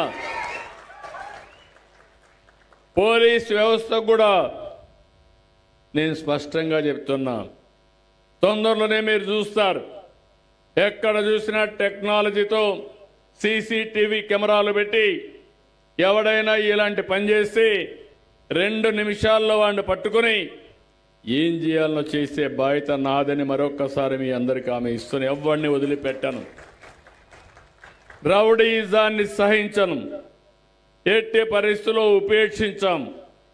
అందుకే ఆ విషయాలు కూడా ఇంకొక పక్క మీరు చూస్తే ఈరోజు నేను చేసే పనులన్నీ కూడా ఎప్పటికప్పుడు నిరంతరం కొనసాగాలి, సస్టైనబిలిటీ ఉండాలి. ఆడంబ సూరత్వం పనికిరాదు. చెప్పిన మాట నిలబెట్టుకోవడానికి ప్రయత్నం చేస్తా ఉంటే రాక్షసుల మారిగా ఈ పవిత్రమైన యజ్ఞాన్ని భగ్నం చేయాలని అన్ని విధాల ప్రయత్నం చేసే పరిస్థితికి వచ్చారు. ఈరోజు మన కేంద్రం సహకారం ఇచ్చింది. మొన్న ఎన్డీఏ కలిసాం. 3 పార్టీలు కలిసిన తర్వాత ఢిల్లీలో కూడా మన పరపతి పెరిగింది. అమరావతికి డబ్బులు ఇచ్చారు. పోలవరాన్ని పూర్తి చేయడానికి 12,500 కోట్ల రూపాయలు ఇచ్చారు. రైల్వే జోన్ కూడా శాంక్షన్ చేశారు. విశాఖపట్నం స్టీల్ ప్లాంట్ ప్రైవేట్ అయిపోతా ఉంటే 11,400 కోట్ల రూపాయలు ఇచ్చి దాన్ని మళ్లీ రివైవల్ కోసం ముందుకు పోయే పరిస్థితికి వచ్చారు. అటు కేంద్ర సహకారం తీసుకున్నాం, ఇటు మన అభివృద్ధి కార్యక్రమాలతో ముందుకు పోతున్నాం. ఈరోజు యువత ఉంది, మీకు ఉద్యోగాలు కల్పిస్తానని మాట ఇచ్చాను. ఏ రాష్ట్రంలో జరగని విధంగా 1 సంవత్సరంలో 9,50,000 కోట్ల రూపాయల పెట్టుబడులు వచ్చి ఇవి పూర్తయితే 8,50,000 మందికి ఉద్యోగాలు ఇచ్చే బాధ్యత ఈ ప్రభుత్వాన్ని అని చెప్పి నేను మీకు తెలియజేస్తున్నా. ఇదే కాదు, ఈరోజు మీరు చూస్తే ఇప్పటికే 5 లక్షల కోట్ల రూపాయలు పనులు ప్రారంభమైనాయి. 4,50,000 మందికి ఉద్యోగాలు వస్తాయి. 10 సంవత్సరాల్లో ఎంత పెట్టుబడులు వచ్చాయో 1 సంవత్సరంలో అంతకంటే ఎక్కువ పెట్టుబడులు తీసుకొచ్చి ఉపాధి కల్పిస్తున్నాం. యువతకు ఏ హామీ అయితే ఇచ్చానో దాన్ని నిలబెట్టుకుంటాను. మొదటి సంతకం చేశాను. మెగా డిఎస్సి 16,500 మందికి ఉద్యోగాలు. ఎన్ని అడ్డంకులు సృష్టించాలో అన్ని సృష్టించారు. దాన్ని జరగనేయకుండా చేయడానికి సుప్రీంకోర్టుకు వెళ్లారు ఈ దుర్మార్గులు. అయినా అప్రమత్తంగా ఉన్నాం. ఇంటర్వ్యూస్ జరుగుతాయి. 1 నెల లోపల వాళ్ళకు ఉద్యోగాలు ఇచ్చే బాధ్యత ఈ ప్రభుత్వాన్ని చెప్పి కూడా నేను మీకు తెలియజేస్తున్నా. ఇంకొక మాట కూడా చెప్పాను, ఏదైతే నిరుద్యోగులు ఉన్నారో అలాంటి వరకు ఉద్యోగాలు వచ్చే వరకు నిరుద్యోగ భృతి ఇచ్చి తల్లిదండ్రుల పైన ఆధారపడకుండా కుటుంబ పెద్దగా మీకు అండగా ఉంటానని ఆ రోజు చెప్పాం. దాన్ని కూడా శ్రీకారం చుడతామని మీ అందరికీ హామీ ఇస్తున్నా. నేను ఏ మాట చెప్పినా ఆ మాట పైన సీరియస్గా తీసుకుని ఆ ప్రయత్నంతోనే ముందుకు పోతున్నాం. ఇంకో పక్క నేను ఒకటి ఆలోచించాను, 2029కి పేదరికం లేని సమాజం, ప్రతి ఒక్క కుటుంబానికి కూడా సంక్షేమ కార్యక్రమాలు ఇవ్వడమే కాదు 10 రూపాయలు సంపాదించుకునే మార్గం కూడా చూపించాలని, ఏ విధంగా చేయాలని ఆలోచిస్తున్నాను. దీనికోసం కొత్త విధానం P4 అనే ఒక కార్యక్రమానికి శ్రీకారం చుట్టాను. ప్రభుత్వం కొంతవరకు సహాయం చేస్తాం, కేంద్ర ప్రభుత్వం సంక్షేమ కార్యక్రమాలు ఇస్తారు. వాళ్ళకు కూడా చిన్న చిన్న ఆస్తులు కానీ చిన్న చిన్న వ్యాపారాలు కానీ ఏదో చిన్న ఆధారం ఉంటే అవి కూడా పరిగణలోకి తీసుకొని వాళ్ళ ఆదాయాన్ని పెంచడానికి. ఈరోజు ఉదాహరణకు మీరు ఆలోచించండి, మేము కూడా చిన్నగానే పుట్టాం. మీ మారిగానే మామూలు కుటుంబంలో పుట్టాం. నేనే కాదు, ఎక్కుండే రామానాయుడు కానీ, దుర్గేశం గారు కానీ, వెంకటేశ్వరరావు కానీ అందరం మాకు దేవుని కృప వల్ల మేమందరం కూడా అంచెలంచెలుగా పెరిగాం. ఈరోజు నరేంద్ర మోడీ గారు మామూలు కుటుంబమే. మనమందరం ఆరాధించే ఎన్టీ రామారావు గారు ఒక మామూలు కుటుంబమే. ఒక పవన్ కళ్యాణ్ గారు ఒక మామూలు కుటుంబమే. కడాన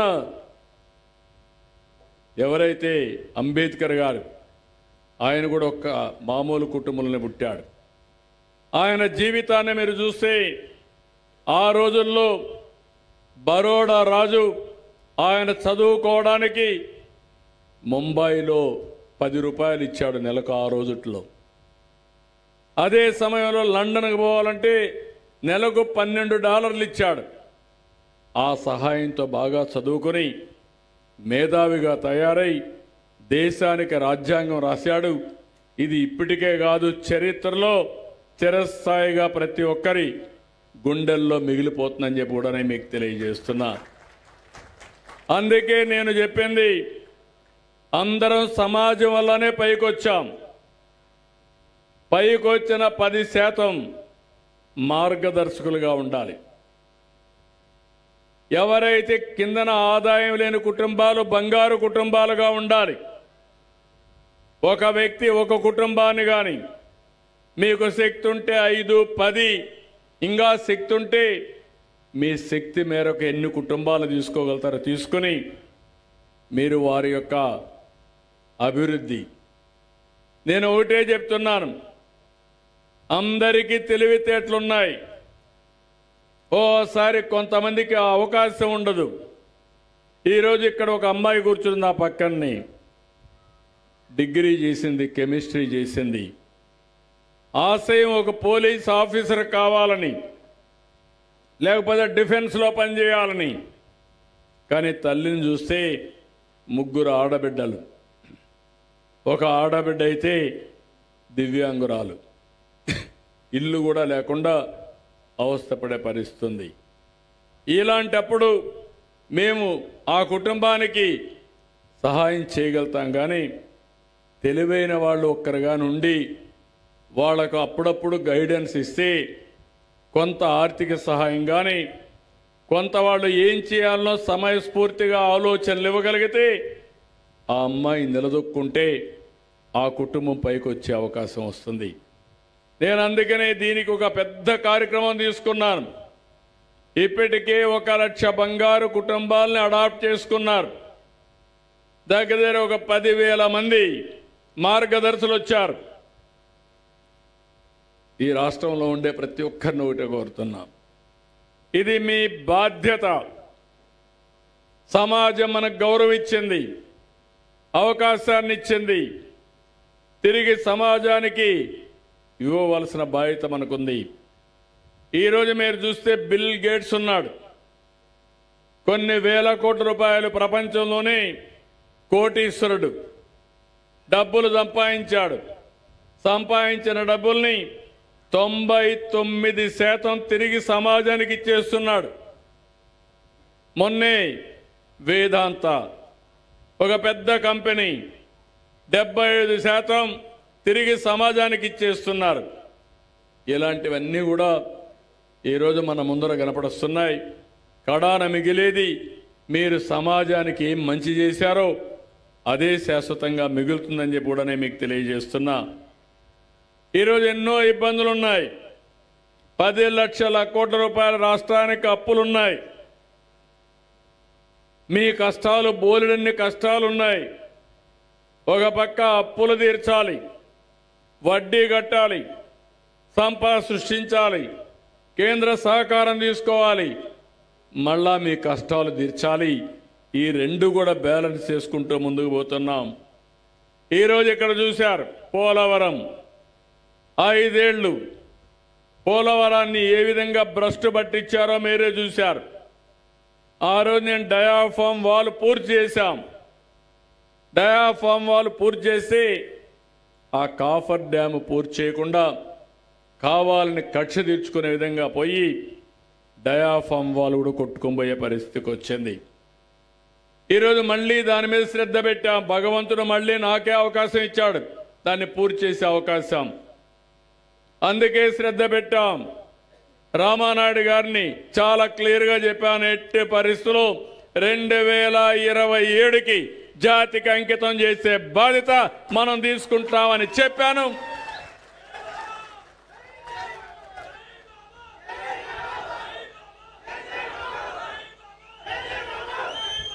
ఆ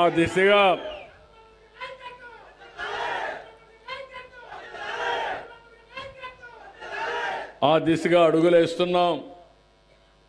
విదేశ నిపుణులు కూడా పిలిపించాం. ఎందుకంటే ఈ ప్రాజెక్టు మామూలు ప్రాజెక్టు కాదు. ఓసారి ఉధృతంగా వరదలు వస్తాయి. దేశంలో ఎక్కడా రాని విధంగా 50 లక్షల క్యూసిక్స్ వరదొచ్చే ఏకైక ప్రాజెక్ట్ ఈ ప్రాజెక్టు. అలాంటి ప్రాజెక్టు కానీ ప్రమాదంలో పడితే చాలా సమస్యలు వస్తాయి. డిసెంబర్కంతా డయాఫామ్ వాళ్ళు పూర్తవుతుంది. అత్యున్నతమైన ప్రపంచంలో ఉండే ఎక్స్పర్ట్స్ అంతా కూడా దీనికి సూపర్వైజ్ చేస్తున్నారు. ఆ రోజు మీరు చూస్తే 5 ఏళ్ళు 4% పనులు పూర్తి చేసి, నేను 1 సంవత్సరంలో 6% పూర్తి చేసి 2 ఏళ్లలో ఇప్పటికి 82% అయింది. 2 ఏళ్లలో ప్రాజెక్టుని పూర్తిగా పూర్తి చేసే బాధ్యత ఈ ప్రభుత్వం అని చెప్పి కూడా మీకు తెలియజేస్తున్నా.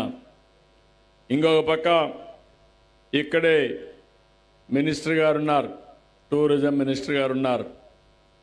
రాబోయే రోజుల్లో ఎక్కువ మందికి ఉద్యోగాలు కావాలంటే, ఉపాధి కావాలంటే టూరిజానికి చాలా ప్రాధాన్యత ఉంది. నేనే ఆ రోజు గోదావరి పుష్కరాలు చేశాను. నా లెక్క ప్రకారం ఇప్పుడు 3వసారి పుష్కరాలు మళ్ళీ నేనే చేయబోతున్నాను. మొట్టమొదటిసారిగా సమైక్య ఆంధ్రప్రదేశ్లో చేశాను. 2వసారి మళ్ళీ మన రాష్ట్రంలో చేశాను. ఇది 3వసారి మళ్ళీ పుష్కరాలు వస్తున్నాయి. మన సాంప్రదాయం, ప్రకృతిని మనం ఆరాధించడం మన సాంప్రదాయం, నదుల్ని పూజించడం మన యొక్క సంస్కారం. అందుకే మొన్న మీరు చూస్తే గంగా ఏదైతే పుష్కరాలు వచ్చాయో, ఏ విధంగా కుంభమేళ వచ్చిందో చాలా బాగా చేశారు. అవన్నీ స్టడీ చేయమన్నాను. మంత్రులతో కమిటీ వేశాం. మీకు అందరికీ ఒకటి హామీ ఇస్తున్నా, మళ్ళీ ఎప్పుడూ కని విని ఎరుగని రీతిలో గోదావరి పుష్కరాల్ని బ్రహ్మాండంగా నిర్వహించే బాధ్యత ఈ ప్రభుత్వం తీసుకుంటాం. పనులు ప్రారంభమైనాయి.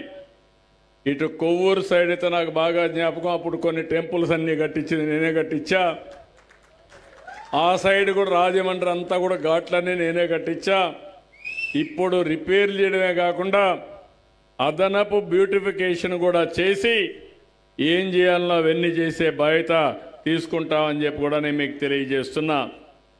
ఇంకో పక్కన టూరిజంలో మొన్నే కేంద్ర మంత్రి గారు పవన్ కళ్యాణ్ గారు ఇక్కడ బీజేపీ అధ్యక్షులు అందరూ కలిసి 95 కోట్ల రూపాయలు విలువ చేసే ప్రాజెక్టులకి శంకుస్థాపన చేశారు. తొందరలోనే ఒక మీటింగ్ పెట్టుకొని ఏమేం చేయగలుగుతామో చేసి, ఎందుకంటే దీనికంటే మించిన ప్రదేశం ఉండదు. గోదావరి ఒక పక్క, ఇంకో పక్క మీరు చూస్తే కడియం నర్సరీ, ఇంకో పక్క చూస్తే పోలవరం నుంచి భద్రాచలం వరకు పాపికొండలు. ఇంత బ్యూటిఫుల్ ప్లేస్ ఎక్కడా ఉండదు. ఇవన్నీ కూడా అభివృద్ధి చేసి ప్రపంచ పర్యాటక కేంద్రంగా తయారు చేస్తామని చెప్పి కూడా నేను మీకు తెలియజేస్తున్నా. ఇవన్నీ మనం చేస్తా ఉంటే మీరు కొన్ని విషయాలు మీరు గుర్తుపెట్టుకోవాల్సిన అవసరం ఉంది. నా ఆలోచన ఒకటే, యోగాని ఏ విధంగా అయితే చేశామో ఈరోజు ప్రధానమంత్రి నరేంద్ర మోడీ గారి నాయకత్వంలో భారతదేశం ప్రపంచంలోనే ఒక అగ్రదేశంగా తయారవుతుంది. ఆ సమయంలో ఆంధ్రప్రదేశ్ రాష్ట్రాన్ని ఒక స్వర్ణాంధ్రగా చేసే బాధ్యత, మీ అందరికీ ఆదాయం పెంచి ఆరోగ్యాన్ని పెంచి ఆనందంగా ఉండే చేసే బాధ్యత ఈ ఎన్డీఏ ప్రభుత్వం ఇక్కడ తీసుకుంటామని కూడా హామీ ఇస్తున్నా. అదే సమయంలో నేను కాషన్ కూడా చేస్తున్నా. మనం అందరం కష్టపడతాం, మనం చేసే పని మనం చేస్తాం. ఒకప్పుడు రాజకీయాల్లో రౌడీలు వచ్చేవాళ్ళు కాదు, ఇప్పుడు రాజకీయాల్లో రౌడీలు వస్తున్నారు, రౌడీలే నేతలుగా తయారయ్యే పరిస్థితికి వచ్చారు. ఇది చాలా ప్రమాదం. ఓసారి నాకే బాధేస్తుంది, చాలా జాగ్రత్తగా ఉంటాను, ప్రతి ఒక్క అడుగు కూడా ఆచి చూచేస్తాను. ఏదైనా జరిగితే 2 సార్లు ఆలోచిస్తాను, ఎక్కడ తప్పు జరిగిందో కరెక్ట్ చేయడానికి. ఈరోజు ఏదైతే పాయకరావుపేట ఒక సోషల్ వెల్ఫేర్ హాస్టల్లో సరిగా భోజనం పెట్టలేదని ఇమ్మీడియట్గా కొండే ఆఫీసర్ని సస్పెండ్ చేశాను. చెప్పిన తర్వాత వినకపోతే వదిలిపెట్టనే మెసేజ్ ఇవ్వడానికి, పిల్లల పట్ల ఏమాత్రం కూడా అజాగ్రత్త పనికిరాదని చెప్పడానికి వాళ్ళని సస్పెండ్ చేశాను. నేను ఆఫీసర్లందరికీ గౌరవిస్తాను, ప్రజాప్రతినిధులు కూడా గౌరవిస్తాను. కానీ మనందరం కూడా గుర్తుపెట్టుకోవాల్సింది, చిత్తశుద్ధితో ప్రజలకు మెరుగైన సేవలు అందించాలి. అది లేకపోతే చాలా ప్రమాదం. అలాంటి నాకే మోసం చేశాడంటే 19లో నేనే ముఖ్యమంత్రి. తెల్లవారితో నిద్రలేశాను. నిద్రలేస్తే సాక్షి టీవీలో స్క్రోలింగ్ వచ్చింది, వివేకానంద రెడ్డి గుండెపోటుతో చనిపోయాడు. ఏం చేస్తాం మనం? అందరూ నమ్ముతామా లేదా? తమ్ముళ్ళు నమ్ముతారు కదా. నేను కూడా నమ్మాను. నా దగ్గరుండే ఇంటెలిజెన్స్ చెప్పలేదు, మా చీఫ్ సెక్రటరీ చెప్పలేదు, మా ఎమ్మెల్యేలు చెప్పలేదు, నమ్మాం. ఎందుకో కానీ సునీత గారికి డౌట్ వచ్చింది ఆయన కూతురికి. ఆవిడ చెప్పింది పోస్ట్ మార్టం చేయించమని. అప్పటికే ఏం చేశారు, మా అక్కడుండే సిఐ, ఆ సిఐ అక్కడే ఉన్నాడు, రూమ్ అంతా నెత్తురుంది, కడిగేశారు, బెడ్లు కూడా కడిగేశారు, కొత్త బెడ్షీట్ వేశారు, వేసి ఒక బాక్స్ తెప్పించారు, కుట్లేశారు, అందులో పెట్టేసి అంత్యక్రియలు తీసుకుపోవడం రెడీ అయిపోయారు. ఆ సమయంలో పోస్ట్ మార్టం జరిగితే ఇది గుండెపోటు కాదు, గొడ్డలిపోటు అని తేల్చారు. అంతటా ఆగిందా? మీరైతే చేయగలుగుతారా? అప్పుడు ఇమ్మీడియట్గా నిన్నటి వరకు మా నాన్న చనిపోయాడు, ఇప్పుడు మా బాబాయ్ చనిపోయాడు, చంపేశారు, నేను అనాథ అయిపోయాను నాటకాలు ఆడాడు. ఆ నాటకాలు ఆడితే నేను కూడా ఆశ్చర్యపోయాను, 1 గంటలోనే మాట మార్చేశాడని. ఆ తర్వాత నెక్స్ట్ డే ఉదయానికంతా ఇంకొక మాట మార్చేసి, సాక్షి పేపర్లో మీరు చూస్తే కత్తి నా చేతిలో పెట్టి నారాసుర రక్త చరిత్ర. ఒక ముఖ్యమంత్రిని, నేనే నిస్సహాయుణ్ణి. అదే గాని చంపిన రోజున ఆ టైంలో కానీ అందరినీ అరెస్ట్ చేసుంటే ఏం తమ్ముళ్ళు ఏం జరిగేది? రాష్ట్రానికి మంచి జరిగేదా లేదా అని మిమ్మల్ని అడుగుతున్నా. అది జరిగింది. నిన్నొచ్చారు, నేను ఎక్కడికి పోయినా 5 ఏళ్ళు ఎక్కడా బయట రానేలేదు. ఇంటికి కూడా తాళాలేసి, గేట్లకు తాళాలేసి బయట రానియకుండా ఏదించారు. విశాఖపట్నం పోతే, తిరుపతికి వెళ్తే ఎయిర్పోర్ట్ని తిరిగి పంపించారు. నేను ఆ పని చేయదలుచుకోలేదు. మొన్న వెళ్ళాడు. ఎందుకు వెళ్ళారు? గంజాయి బ్యాచ్, రౌడీని పలకరించడానికి, రౌడీ షీటర్ కోసం వెళ్తారా మీరు అంటే ఏం మెసేజ్ ఇస్తున్నారు? అక్కడ పోయి మొత్తం మార్కెట్ కమిటీ అంతా విధ్వంసం చేశారు. నిన్న పోయారు, 1 సంవత్సరం మునుపు చనిపోయాడు. నేను ముఖ్యమంత్రి కాలా అప్పటికి. నేను జూన్ 12వ తారీఖున ప్రమాణ స్వీకారం చేసి అంత మునిపే చనిపోయాడు. ఆయన ముఖ్యమంత్రిగా ఉన్నప్పుడే చనిపోయాడు, ఆత్మహత్య చేసుకున్నాడు. మొన్న పోయాడు. పోతే బల ప్రదర్శన, రౌడీయిజం, ఇష్టానుసారంగా పోలీసులు చెప్పారు మీరు వెళ్ళండి, తక్కువ మందితో వెళ్ళండి, అక్కడికి వెళ్ళి పరామర్శించండి, రండి, మీటింగ్ పెట్టుకోవాలంటే పెద్ద ప్లేస్లో పెట్టుకోండి. ఇరుకు సందుల్లో మీటింగులు పెట్టి అక్కడ తొక్కేస్తే ఏమవుతారు వద్దని చెప్పి సజెషన్ ఇస్తే వీళ్ళు చేసిన పని ఇష్టానుసారంగా పోయి కడాన తమ్ముళ్ళు ఎంత క్రూరమో మీరు ఆలోచించండి. మీరెక్కడన్నా పోతా ఉంటారు కారులో, ఎవరికైనా యాక్సిడెంట్ అవుతుంది, ఏం చేస్తారు మీరు? నిలబెడతారా లేదా? మానవత్వంతో హాస్పిటల్కి తీసుకుపోతారా లేదా? మీరు ఏం చేస్తారా? చేస్తారా లేదా? చేస్తామంటే చేలిపైకి ఎత్తండి. మనకు అది జరిగినప్పుడు అది కోరుకుంటామా లేదా అని నేను అడుగుతున్నా. అలాంటిది నీ కారు కింద పడి ఒక అతను ప్రమాదంలో పడితే కుక్కన మారిగా తీసి పక్కన బారేసి వీళ్ళు నేరుగా వెళ్ళిపోతే అతను హాస్పిటల్ తీసుకుపోవడానికి లేట్ అయ్యి అతను చనిపోయాడు. ఇట్ అండ్ రన్ అంటే నీకు మనుషుల యొక్క ప్రాణం అంటే విలువే తెలియడం లేదు. ఏమంటున్నారు? నా కారు కింద పడలేదని ఇంకో కారు కింద పడ్డారని రెడీ చేశారు సాక్ష్యాల్ని. భగవంతుడు ఓసారి పంపిస్తూ ఉంటాడు. ఈసారి నేను ఏమార్దలుచుకోవాలా?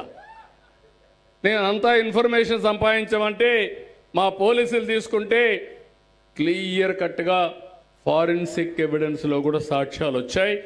ఈయన కారు కిందనే పడ్డాడు, వీళ్ళు లెక్క పెట్టుకోలేని చెప్పి చాలా క్లియర్గా వచ్చింది. ఎవిడెన్స్ ఉంది, వీడియోస్ ఉన్నాయి.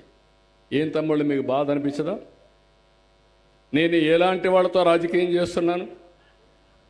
నా జీవితంలో నేను ఎక్కడ కూడా ఒక వ్యక్తిని కొట్టింది కానీ, నా మీద కేసులు పెట్టించుకున్నది కానీ ఎక్కడా లేని పరిస్థితిలో ఇప్పుడు నేను నేరస్తులతో రాజకీయం చేయాలంటే చేయకపోతే మిమ్మల్ని కాపాడుకోలేను, చేస్తే ఇలాంటి ఇబ్బందులు.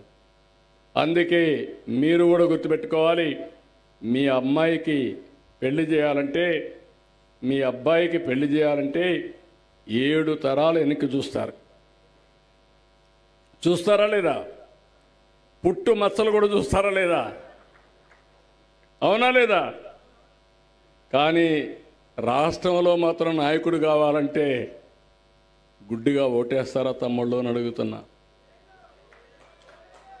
కులము, మతము లేకపోతే తప్పుడు సమాచారం చెప్తే నమ్మడం ఇది సబబా అని మిమ్మల్ని అడుగుతున్నా. మన భవిష్యత్తు ముఖ్యం. ఇక్కడ మేమందరం ఉన్నాం, సిన్సియర్గా పనిచేస్తున్నాం.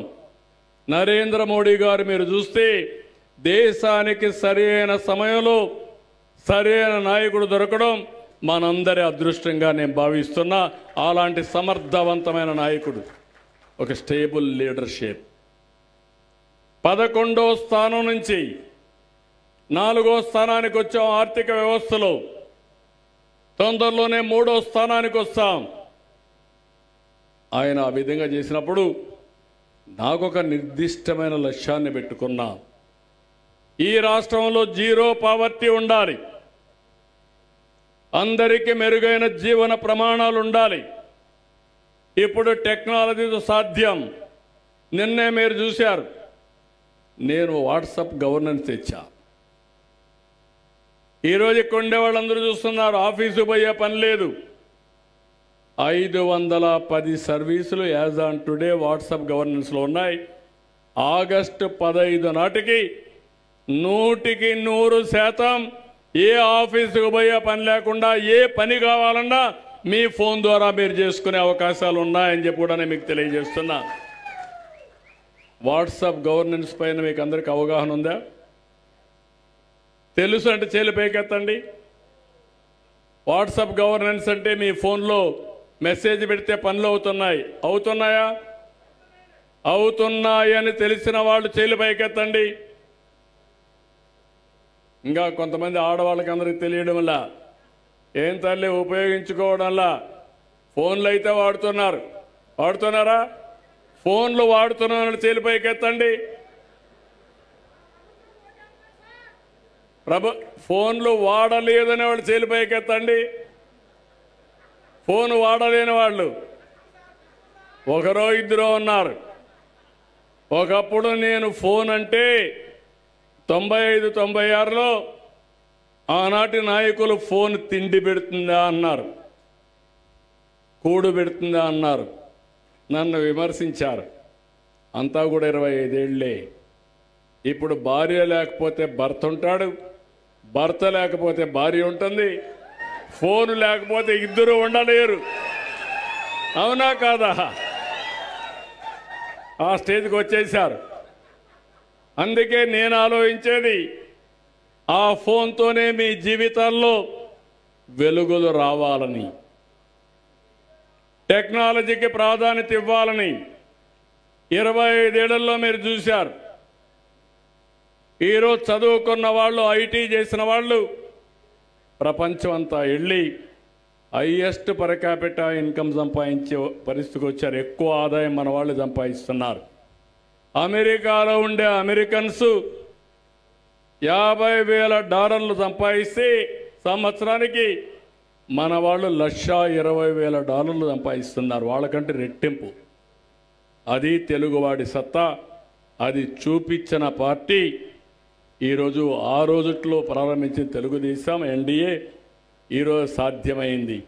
నేను అందుకే నిన్న క్వాంటమ్ కంప్యూటింగ్ కూడా మాట్లాడా. క్వాంటమ్ వ్యాలీ మన పిల్లలు మిరాకల్స్ లాంటి పిల్లలు, తెలివితేటలు ఎక్కువ ఉన్నాయి. ఓసారి మీరందరూ కూడా బాగా తెలివి ఉంది, కానీ ఒకసారి ఎక్స్ట్రా స్మార్ట్గా తయారవుతారు. అప్పుడే ప్రమాదాలు వస్తూ ఉంటాయి. అట్లా కాకుండా నేను అన్నీ ఇచ్చినా కూడా ఇంకా ఏదో కొరతగా సాధ్యాసాధ్యాలు ఉంటాయి. ఒకే రోజు ఏది అన్నీ కూడా సాధ్యం కావు. సంవత్సరం మీ జీవన ప్రమాణాలు పెరిగాయా లేదా, మీ ఆదాయం పెరిగిందా లేదా చూసుకోవాలి. పోయిన సంవత్సరానికంటే ఈ సంవత్సరం రాష్ట్రంలో తలసరి ఆదాయం 30,000 రూపాయలు పెంచాం. 30,000 రూపాయలు పెంచామంటే అలాంటి అభివృద్ధి కార్యక్రమాలు చేపట్టాం. దీన్ని ఇంకా పెంచుకుంటూ ఎవరైతే చివరి వ్యక్తులు ఉన్నారో, పేదవాళ్ళు ఉన్నారో వాళ్ళను కూడా పైకి తేవడం కోసం P4 తీసుకొస్తున్నామని కూడా తెలియజేస్తూ, మరొకసారి ఈరోజు వచ్చినప్పుడు ఒక మంచి అవకాశం ఇచ్చారు.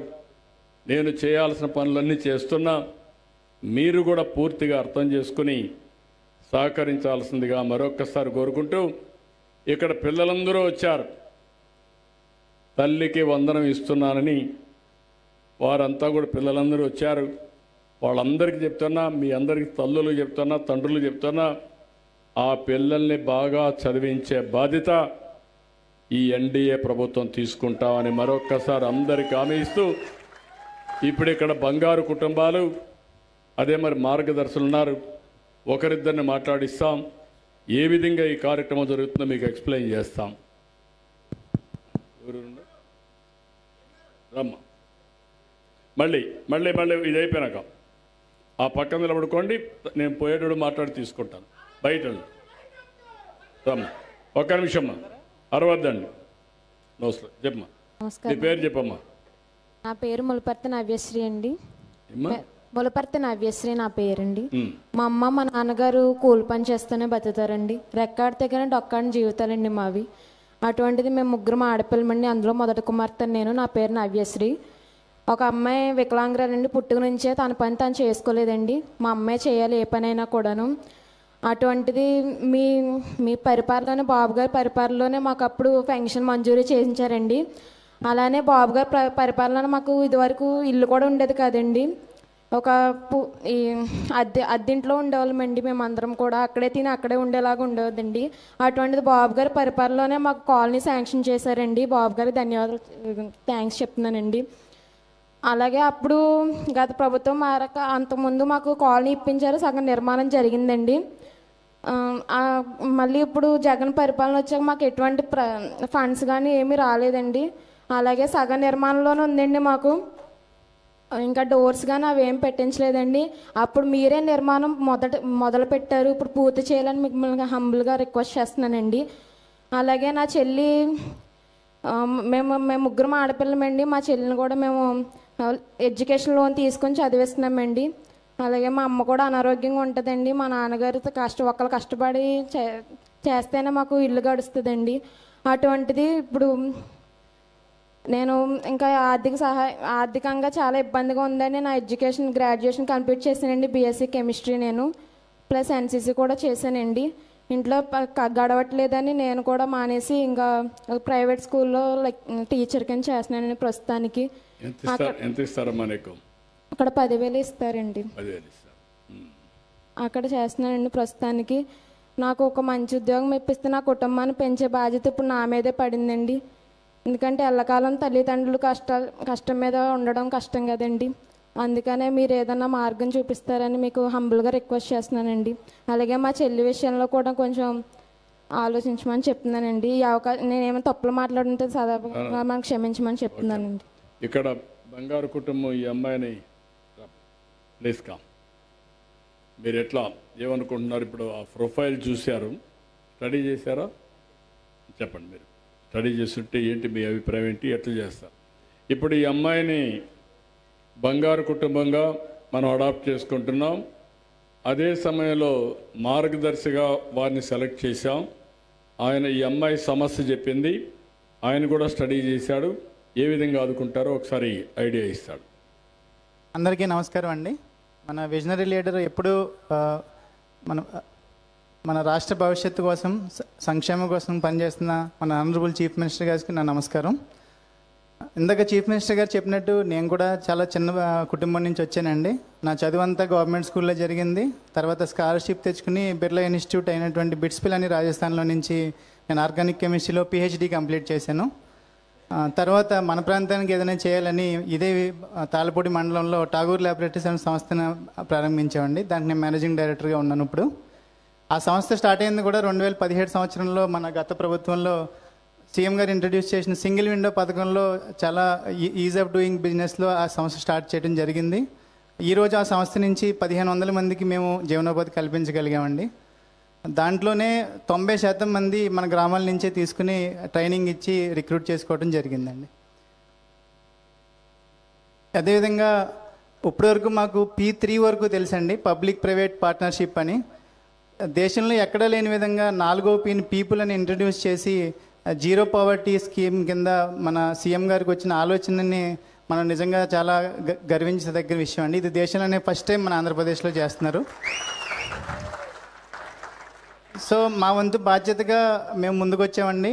ఈ కుటుంబం స్టడీ చేసాం. వాళ్ళకి అన్ని రకాలుగా చదువు కోసం, వాళ్ళ ఆరోగ్యం, వాళ్ళకి రేపొద్దున మంచి భవిష్యత్తు తీసుకొచ్చి పవర్టీ లైన్ నుంచి పైకి వచ్చి బెటర్ స్టాండర్డ్ ఉండేలాగా మేము బాధ్యత తీసుకుని అన్నీ చూసుకుంటాం సార్. టెంపరీగా ఏం చేయగలుగుతారు? ఈ అమ్మాయిని, ఆ అమ్మాయి BSc, ఆ ఇంట్లో ఒక అమ్మాయి దివ్యాంగురాలు, ఇంకొక అమ్మాయి ఏం చేస్తుందమ్మా? BSc nursing చదువుతుందండి. ఇంకొక అమ్మాయి BSc నర్సింగ్ చేస్తుంది. అవునండి. ఇప్పుడు ఈవిడ అమ్మా నాన్న ఇద్దరు కూలి పని చేస్తారు. ఎట్లా చేస్తారు? 5 మంది కదమ్మా? 5 మంది. 5 మంది. నువ్వు కూడా అమ్మా, నువ్వేనా? ఇట్లా మీ ఇద్దరు రండి, ఇట్లా ఇక్కడ నిలబడుకోండి. ఆ పాపను తీసుకొచ్చి నిలబెట్టు. మెల్లిగా మెల్లిగా.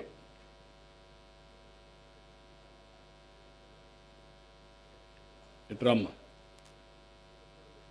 నీ పేరేంటి? శ్రావణి అండి. పక్కన నువ్వు కూతురా? నాన్నగారండి. మీ నాన్నగారు. ఇట్రా, నువ్వు పట్టుకో, అమ్మాయిని పట్టుకో. చెప్పమ్మా, ఇప్పుడు చెప్పు. ఈ కుటుంబాన్ని చూసావు, ఇంకొక అమ్మాయి BSc నర్సింగ్ చేస్తా ఉంది. ఇప్పుడు నువ్వు ఎట్లా వీళ్ళని, నువ్వేం పని చేస్తావా? కూలి పని. నువ్వు కూడా అమ్మా? ఆవిడిద్దరూ కూలి పని చేస్తారు. ఈ అమ్మాయిని కష్టపడి BSc ఇచ్చారు. ఈ అమ్మాయి పాపం ఇబ్బందుల్లో ఉంది. దివ్యాంగురాలు, తెలివితేటలున్నాయి, కమిట్మెంట్ ఉంది. ఆ అమ్మాయికి కూడా మనం కానీ పని చేసుకునే అవకాశం ఇవ్వగలిగితే కొంతవరకు ఉపయోగపడుతుంది. ఆ కుటుంబానికి ఇప్పుడు ఒక 6,000 రూపాయలు దివ్యాంగురాలు పెన్షన్ ఇస్తున్నాం. ఇల్లు పెండింగ్ పడింది, ఇప్పుడే కలెక్టర్కి ఆదేశాలు ఇస్తున్నా. ఆ ఇంటిని పూర్తి చేసే బాధ్యత నాది. అది కూడా ఇమ్మీడియట్గా కంప్లీట్ చేపిస్తాను. దాంట్లో సెకండ్ థాట్ లేదు. ఇక్కడి నుంచి ఈ కుటుంబాన్ని, ముగ్గురు పిల్లల్ని, వీళ్ళిద్దరిని, ప్రజల్ని ఒక ఆస్తిగా, అంటే అందరూ ఏమనుకుంటారంటే అమ్మాయి ఇబ్బందుల్లో ఉంది కాబట్టి పాపం ఏం చేయలేదు అని వదిలేస్తూ ఉంటాం. వాళ్ళు కూలి పని చేస్తారు కాబట్టి వాళ్ళకేం పని, కూలి పనే కదా, మనం ఏం చేయలేమని వదిలేస్తాం వాళ్ళ కర్మని. అట్లా కాదు, మీరు స్కిల్ బిల్డింగ్ చేసి వాళ్ళ ఆదాయాన్ని పెంచుతూ ఈ ముగ్గురి పిల్లల జీవితాన్ని బాగు చేసే బాధ్యత నేను నా చేతుల మీద నుంచి మీ చేతుల మీదకి అప్పచెప్తున్నా. ఏం చేస్తారో చెప్పండి మీరు. తప్పనిసరిగా ఈ బాధ్యతను తీసుకుంటాం సార్. మొత్తం ఈ ఫ్యామిలీని పిలిపించుకుని వాళ్ళు ఏమనుకుంటున్నారో వాళ్ళ సలహాలు కూడా తీసుకుంటాం సార్.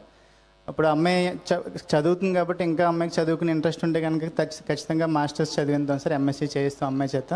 తర్వాత అమ్మాయికి జాబ్ ఇంట్రెస్ట్ ఉంటే కనుక మా సంస్థలోనే జాబ్లో కూడా తీసుకుంటాం సార్ ఆవిడని. Thank you very much sir. Thank you. ఇప్పుడు ఇద్దరు కూడా ఇంకొక అమ్మాయి ఉంది, ఆ అమ్మాయిని ఎంఎస్సీ నర్సింగ్ కూడా చేయించచ్చు మీరు. వీళ్ళిద్దరిని చదివిస్తే జీవితాలు బాగుపడతాయి. ఈ అమ్మాయిని ఎంఎస్సీ ఉద్యోగం, ఆ అమ్మాయిని కూడా ఎంఎస్సీ నర్సింగ్ చేసి బెస్ట్ ఉద్యోగం ఇప్పించడం ఒకటి. వీళ్ళిద్దరూ ఏ పని చేసుకోగలుగుతారో వాళ్ళకు కూడా ఒక ఉపాధి కల్పించి స్కిల్స్ డెవలప్ చేసి కొంత ఆదాయం వచ్చేట్టుగా చేయడం. ఈ పాపను ఏం చేయగలుగుతారో కూడా ఆలోచించండి. అలాగే అండి, కలెక్టర్ గారు కూడా మాకు చెప్పారండి. ఆవిడతో కూడా మేము కన్సల్ట్ చేసి ఏం చేయగలిగితే బెస్ట్ మేము చేస్తాం సార్. ఈ ఫ్యామిలీ మీరు కొంత డబ్బులు పెట్టుకుంటారు కదా? పెట్టుకుంటాం సార్. నమ్మకమే కదా? నమ్మకమే సార్. ఒక రోజు కాదు, short term, medium term, long term. మీ ఇంట్లో మీ పిల్లలు ఎంత పైకి వచ్చారో అంత పైకి దాకపోయినా వాళ్ళ తర్వాత వీళ్ళ బాగు చేసే బాధ్యత మీది, చేస్తారని హామీ ఇవ్వండి. తప్పనిసరిగా హామీ ఇస్తున్నాం సార్. వాళ్ళకి ఓపుకుండి వాళ్ళు చదువుకున్నంత వరకు మేము చదివిస్తాం సార్. వాళ్ళు అమ్మాయి వినకపోయినా చెప్పి ఒప్పించి చదివించాలి. మీ పిల్లలైతే వదిలిపెడతారేంటి మీరు?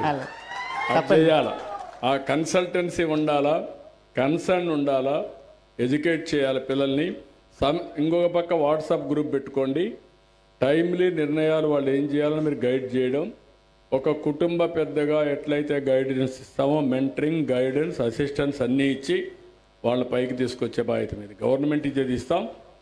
రేపు ఒకటే అడుగుతున్నా, మీరెట్టయితే ప్రభుత్వ స్కాలర్షిప్ తీసుకొని ఈరోజు మార్గదర్శిగా ఇక్కడ నిలబడుకున్నారో, ఒక రోజున ఈ అమ్మాయి 10 మందికి సహాయం చేసే మార్గదర్శిగా నిలబడుకునే పరిస్థితి నువ్వు తీసుకురావాలి. తప్పనిసరిగా తీసుకొస్తాను. ఓకే, ఏంటమ్మా నువ్వు చెప్పు, నువ్వేం చేస్తావు చెప్పు. ఆయన అన్ని చెప్పాడు చేస్తాను, చేయించుకుంటా, అన్ని దగ్గరుండి నేర్చుకొని పైకి వస్తావా? కంపల్సరీ చేస్తాను సార్ నేను. ఓకే చెప్పమ్మా, అందరికి ఒక హామీ, నీకేం అర్థమైంది దాన్ని బట్టి చెప్పు. చంద్రబాబు గారి సహాయంతో, మార్గదర్శన్ గారి సహాయంతో నేను కంపల్సరీ చదువుకుంటాను సార్. నేను ఇంకా గివ్ అప్ ఇవ్వకుండా ఇంకా కూడా నేను చదువుకుందామని నేను ఆలోచిస్తున్నాను సార్. అలానే ఇప్పుడు సార్ ఎలా మార్గదర్శి కింద ఉన్నారో అలాగే నేను కూడా అలా రేపొద్దున మంచి పొజిషన్లో ఉండి నేను కూడా అలా చేయాలని అనుకుంటున్నాను సార్. ఇదొక రోల్ మోడల్గా నేను తీసుకుని కంపల్సరీ కంటిన్యూ అవుదామని అనుకుంటున్నాను. థ్యాంక్ యూ, అవకాశం ఇచ్చినందుకు మీకు ధన్యవాదాలు సార్. ఇది నా ఆలోచన. వారు చెప్పింది ఇప్పుడు మీరు విన్నారు. ఆర్థిక సంస్కరణలు వచ్చిన తర్వాత P3 వచ్చింది, అంటే పబ్లిక్ ప్రైవేట్ పార్ట్నర్షిప్. ఒక రోడ్డు, ఒక టెలికమ్యూనికేషన్, ఒక ఎయిర్పోర్టు, ఒక పోర్టు, ఒక పవర్ స్టేషన్, ఇవన్నీ కూడా ప్రైవేట్ వ్యక్తులు వచ్చి ప్రభుత్వంతో ఒక అవగాహన చేసుకొని దానిపైన యూజర్ ఛార్జెస్ పెట్టి డబ్బులు సంపాదించారు. అప్పులు తెస్తే అప్పులు కూడా తిరిగి పే చేశారు. అందులో భాగమే ఇండస్ట్రీ, అందులో భాగమే కాలేజ్, ఇవన్నీ వచ్చాయి. ఇప్పుడు మొన్నటి వరకు ప్రభుత్వం యొక్క డబ్బుల సహాయంతో పైకొచ్చిన వ్యక్తి 10 మందికి ఉద్యోగాలు ఇచ్చే పరిస్థితికి వచ్చాడు, 10 మందికి సహాయం చేసే పరిస్థితికి వచ్చాడు. ఇంతవరకు ఇది లేదు. ఈరోజు నేను బిల్ గేట్స్ చెప్పాను, కొన్ని లక్షల కోట్ల రూపాయలు ప్రజలకు ఖర్చు పెడుతున్నాడు. హెల్త్ సెక్టర్లో, ఎన్విరాన్మెంట్ సెక్టర్లో పేద పిల్లల కోసం ఖర్చు పెడుతున్నాడు. నేను తీసుకున్న విధానం, పేదవాళ్ళు కూడా ఆస్తి. ఈ అమ్మాయికి తెలివితేటలు లేవని కాదు, మొన్నటి వరకు ఆయన పరిస్థితి అదే, చిన్నప్పుడు నా పరిస్థితి అదే. నేను కూడా 6-7 కిలోమీటర్లు నడిచి నా పుస్తకాలను నేను మోసుకొని తెల్లవారితో మా తల్లి భోజనం తయారు చేస్తే నేను ఆ భోజనం చేసేపి అక్కడ భోంచేసి చదువుకున్నాను. అలాంటివన్నీ ఉంటాయి. అయితే అవకాశాన్ని ఉపయోగించుకొని అడుగడుగు ముందుకు పోయాను. నేను అందుకనే ఇది ఒక పెద్ద కార్యక్రమం తీసుకున్నాను. ఆగస్టు 15కంతా 15 లక్షల బంగారు కుటుంబాలని, కనీసం 1 లక్ష మంది మార్గదర్శులు తయారు చేసి పెద్ద ఎత్తున టాటా, బిర్లా, అదానీ, మన రాష్ట్రంలో ఉండే జిందాల్ అందరిని పిలుస్తున్నా. మీ శక్తి ఎంత ఉందో వాళ్ళు కొన్ని వందల వేల కోట్ల రూపాయలు ఖర్చు పెడుతున్నారు. మొన్న నేను అడిగాను, ఉంటే అడిగాను, 200 కోట్లు 150 కోట్లు ఖర్చు పెడుతున్నారు. ఈ ప్రోగ్రాంలో ఒక 50-100 కోట్ల రూపాయలు ఖర్చు పెట్టి ఒక 20,000 10,000 కుటుంబాలను పైకి తీసుకొచ్చే బాధ్యత తీసుకోమన్నా వాళ్ళు కూడా తీసుకుంటున్నారు. అందుకే మళ్ళీ పిలిపిస్తున్నాం. మీకు నచ్చిన వ్యక్తుల్ని, బంగారు కుటుంబాలని ఎంపిక చేసుకోండి. కానీ అన్ని ప్రభుత్వం చేయాలి, ఇంకా మాకు ఇన్సెంటివ్స్ ఇవ్వాలి, మేము మాత్రం బాధ్యత తీసుకోమంటే కరెక్ట్ కాదు. నేను అందరికీ విజ్ఞప్తి చేస్తున్నా, వెంటబడతా, వాళ్ళ దగ్గర చేపిస్తా. ఒకప్పుడు జన్మభూమి చేశాం. జన్మభూమి పిలుస్తుంది, రా కదిలి రా అంటే ప్రపంచంలో ఉండే తెలుగు వాళ్ళందరూ వచ్చి స్కూల్ బిల్డింగ్లు కట్టారు, చెరువులు దువ్వారు, శ్మశానాలు రిపేర్ చేశారు, చాలా పనులు చేశారు. అది సమాజం కోసం చేశారు. ఈరోజు మనతో పుట్టిన వాళ్ళు ఇంకా వెనుకబడి ఉన్నారు. మన దగ్గర కోట్ల రూపాయలు ఉన్నాయి, వాళ్ళ దగ్గర 100 రూపాయలు లేవు. వాళ్ళ యొక్క జీవన ప్రమాణాలు ఇంకా చాలా అధ్వానంగా ఉన్నాయి. అది మార్పు కోసమే మార్గదర్శి బంగారు కుటుంబం. ఇది ప్రారంభం మాత్రం. ఇది నేను చేయగలిగితే దీనికంటే ఈ జీవితంలో ఇంకొక కోరిక నేను కోరుకోనని చెప్పి కూడా నేను మీకు తెలియజేస్తున్నా. అది చేసి నిరూపించుకుంటా. బంగారు కుటుంబాలు కూడా మీరు గుర్తుపెట్టుకోవాలి. మా దౌర్భాగ్యం, దేవుడు చిన్న చూపు చూశాడు, నేను కూలి పనే చేసుకుంటా, లేకపోతే నేను కష్టపడను, నాకేం తెలియదు, ఇలాంటి ఆలోచనలు మానేయండి. పేదరిక ఆలోచనలు చేయొద్దండి. మీకు కూడా ఒక వ్యక్తిత్వం ఉంది, మీకు కూడా ఒక శక్తి ఉంది. చిన్నప్పుడు 4-5 సంవత్సరాలు కష్టపడండి, మీ జీవితం బంగారు భవిష్యత్తు అవుతుంది. ఆ మెసేజ్ ఇవ్వడానికే నేను ప్రతి నెల ఈ కార్యక్రమాన్ని పెట్టుకున్నా. నేను ఒక్కడే కావడం కాదు, రాష్ట్రంలో ఉండే ప్రతి ఒక్క వ్యక్తికి మొదటి తారీఖు అంటే గుర్తు రావాల్సింది పేదవాడికి సేవ చేయాలనే ఆలోచన రావాలి. అది రావడం కోసం ఈ కార్యక్రమానికి శ్రీకారం చుట్టామని చెప్పి కూడా నేను మీకు తెలియజేసుకుంటూ, ఇప్పుడే ఇక్కడుండే ఎమ్మెల్యే గారు కొన్ని విషయాలు నన్ను రిక్వెస్ట్ చేశాడు. ఒక పక్క ఈ పనులు చేస్తూనే గోదావరి జిల్లాలో మనం చూస్తే లిఫ్ట్ ఇరిగేషన్లు అన్నీ కూడా సిక్ అయినాయి. అవన్నీ కూడా ఇమ్మీడియట్గా రిపేర్ చేయించమని కోరాడు. తప్పకుండా ఇవన్నీ పూర్తి చేసి మళ్ళీ రైతులకు నీళ్లు ఇచ్చే బాధ్యత ఈ ప్రభుత్వం తొందరలోనే తీసుకుంటామని మీ అందరికీ హామీ ఇస్తున్నా. రెండోది, ఇక్కడుండే హాస్పిటల్ని, కొవ్వూరులో ఉండే హాస్పిటల్ని 50 పడకల ఆసుపత్రిని దీన్ని 150 పడకలు చేయాలని కూడా కోరాడు. ఏ మోడల్లో తీసుకురావాలో అన్ని నియోజకవర్గాలు ఆలోచిస్తున్నాం. 100 నుంచి 200 పడకల ఆసుపత్రులు ప్రతి ఒక్క నియోజకవర్గానికి ఇవ్వాలనుకుంటున్నాం. ఆ మోడల్లో దీన్ని కూడా పెట్టిస్తానని చెప్పి తెలియజేసుకుంటూ, మూడోది, ఇక్కడికి వచ్చినప్పుడు డిగ్రీ కాలేజ్ శాంక్షన్ అయింది, బిల్డింగ్ లేదు, అది కట్టించాలని చెప్పి రిక్వెస్ట్ చేశాడు. ఈ 3 కూడా శాంక్షన్ చేసి ఈ నియోజకవర్గ అభివృద్ధి కోసం అన్ని విధాలా సహకరిస్తామని మరొక్కసారి హామీ ఇస్తూ, ఈరోజు బాగా ఆలస్యమైంది.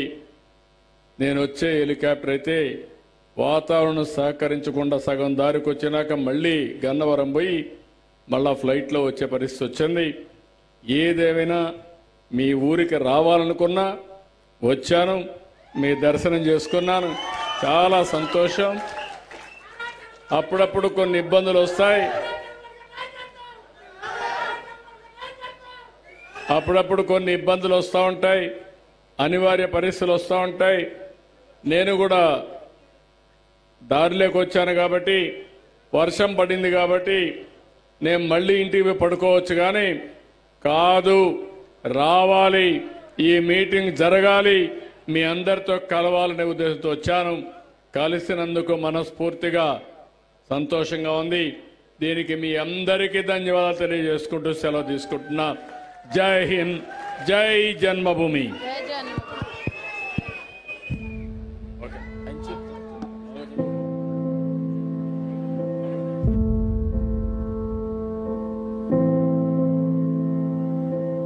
చంద్రుడా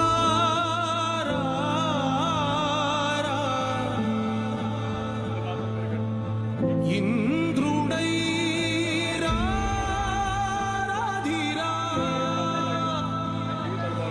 ఏనాడు నీ పరిపాలన మాకు వరం, నీ వల్లే ఈ రాష్ట్రపు సంక్షేమం సత్యం నిత్యం సఫలం. పేదల సేవలు ప్రజావేదిక ద్వారా ప్రజల చెంతనే, ప్రజల వద్దనే, ప్రజల శ్రేయస్సుకై ఒక వినూత్నమైన ఆలోచన నేర్పుతో, P4 కూర్పుతో, పేదరికంలో మార్పుతో మార్గదర్శులుగా ముందుకొచ్చిన విశ్వనాథ్ రాజు గారికి, ఇమ్మని శంకర్ వీర్రాజు గారికి మన ముఖ్యమంత్రి వర్యులు చేత అత్యద్భుతమైన గుర్తింపు, గౌరవం, సన్మానం, అభినందన.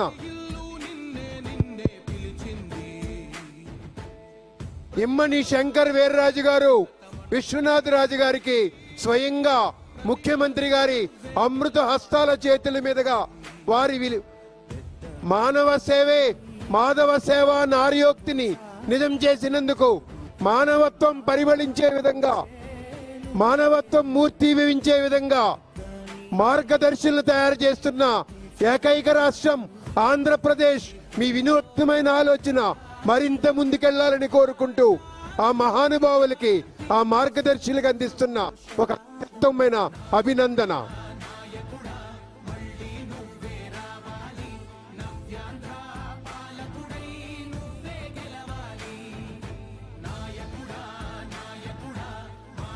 ప్రార్థించే పెదవులు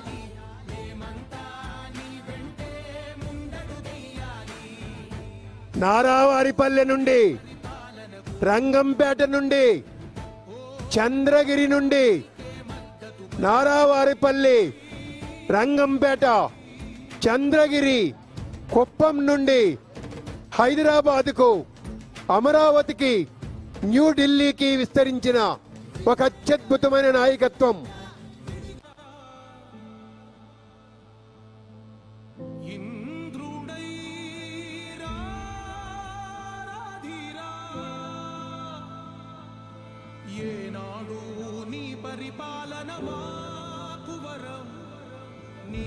ఆ సూర్యుడైనా పగలు పనిచేసి 12 గంటలు పగలు పనిచేసి అలసిపోతాడేమో, ఈ వెలుగు కిరణాలు అందించే చంద్రుడికి మాత్రం 24 గంటలు అలుపు లేదు, అలసట లేదు, విరామం లేదు, విశ్రాంతి లేదు.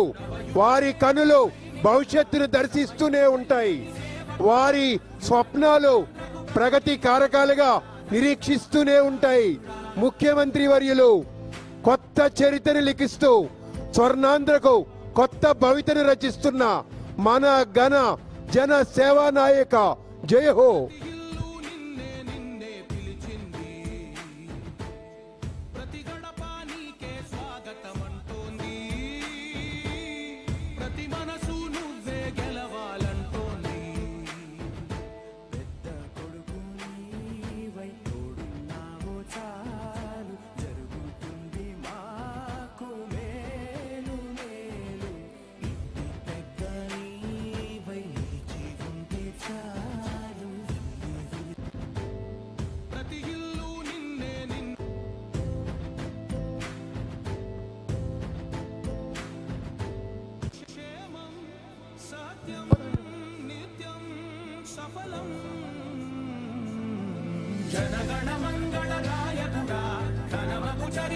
అమరావతి నిర్మాణానికి శ్రీమతి మద్దిపాటి విజయలక్ష్మి గారు మద్దిపాటి పరమహంస గారి సోదరి 1,00,000 రూపాయలు అమరావతి రాజధాని నిర్మాణానికి డొనేట్ చేస్తా ఉన్నారు. మద్దిపాటి విజయలక్ష్మి గారిని ముఖ్యమంత్రి గారు అభినందిస్తూ ఉన్నారు. శ్రీమతి మద్దిపాటి విజయలక్ష్మి గారు పరమహంస గారి సోదరి అమరావతి రాజధాని నిర్మాణానికి తాను సైతం అంటూ ముందుకొచ్చి 1,00,000 రూపాయలను విరాళంగా ప్రకటించిన ప్రజావేదిక ముఖ్యమంత్రి గారి చేతుల మీదుగా అభినందన అందుకుంటున్న మద్దిపాటి విజయలక్ష్మి గారు అమరావతి రాజధాని కళకళలాడాలని, అమరావతి రాజధాని అజరామరం అవ్వాలని, అమరావతి రాజధాని రూపశిల్పి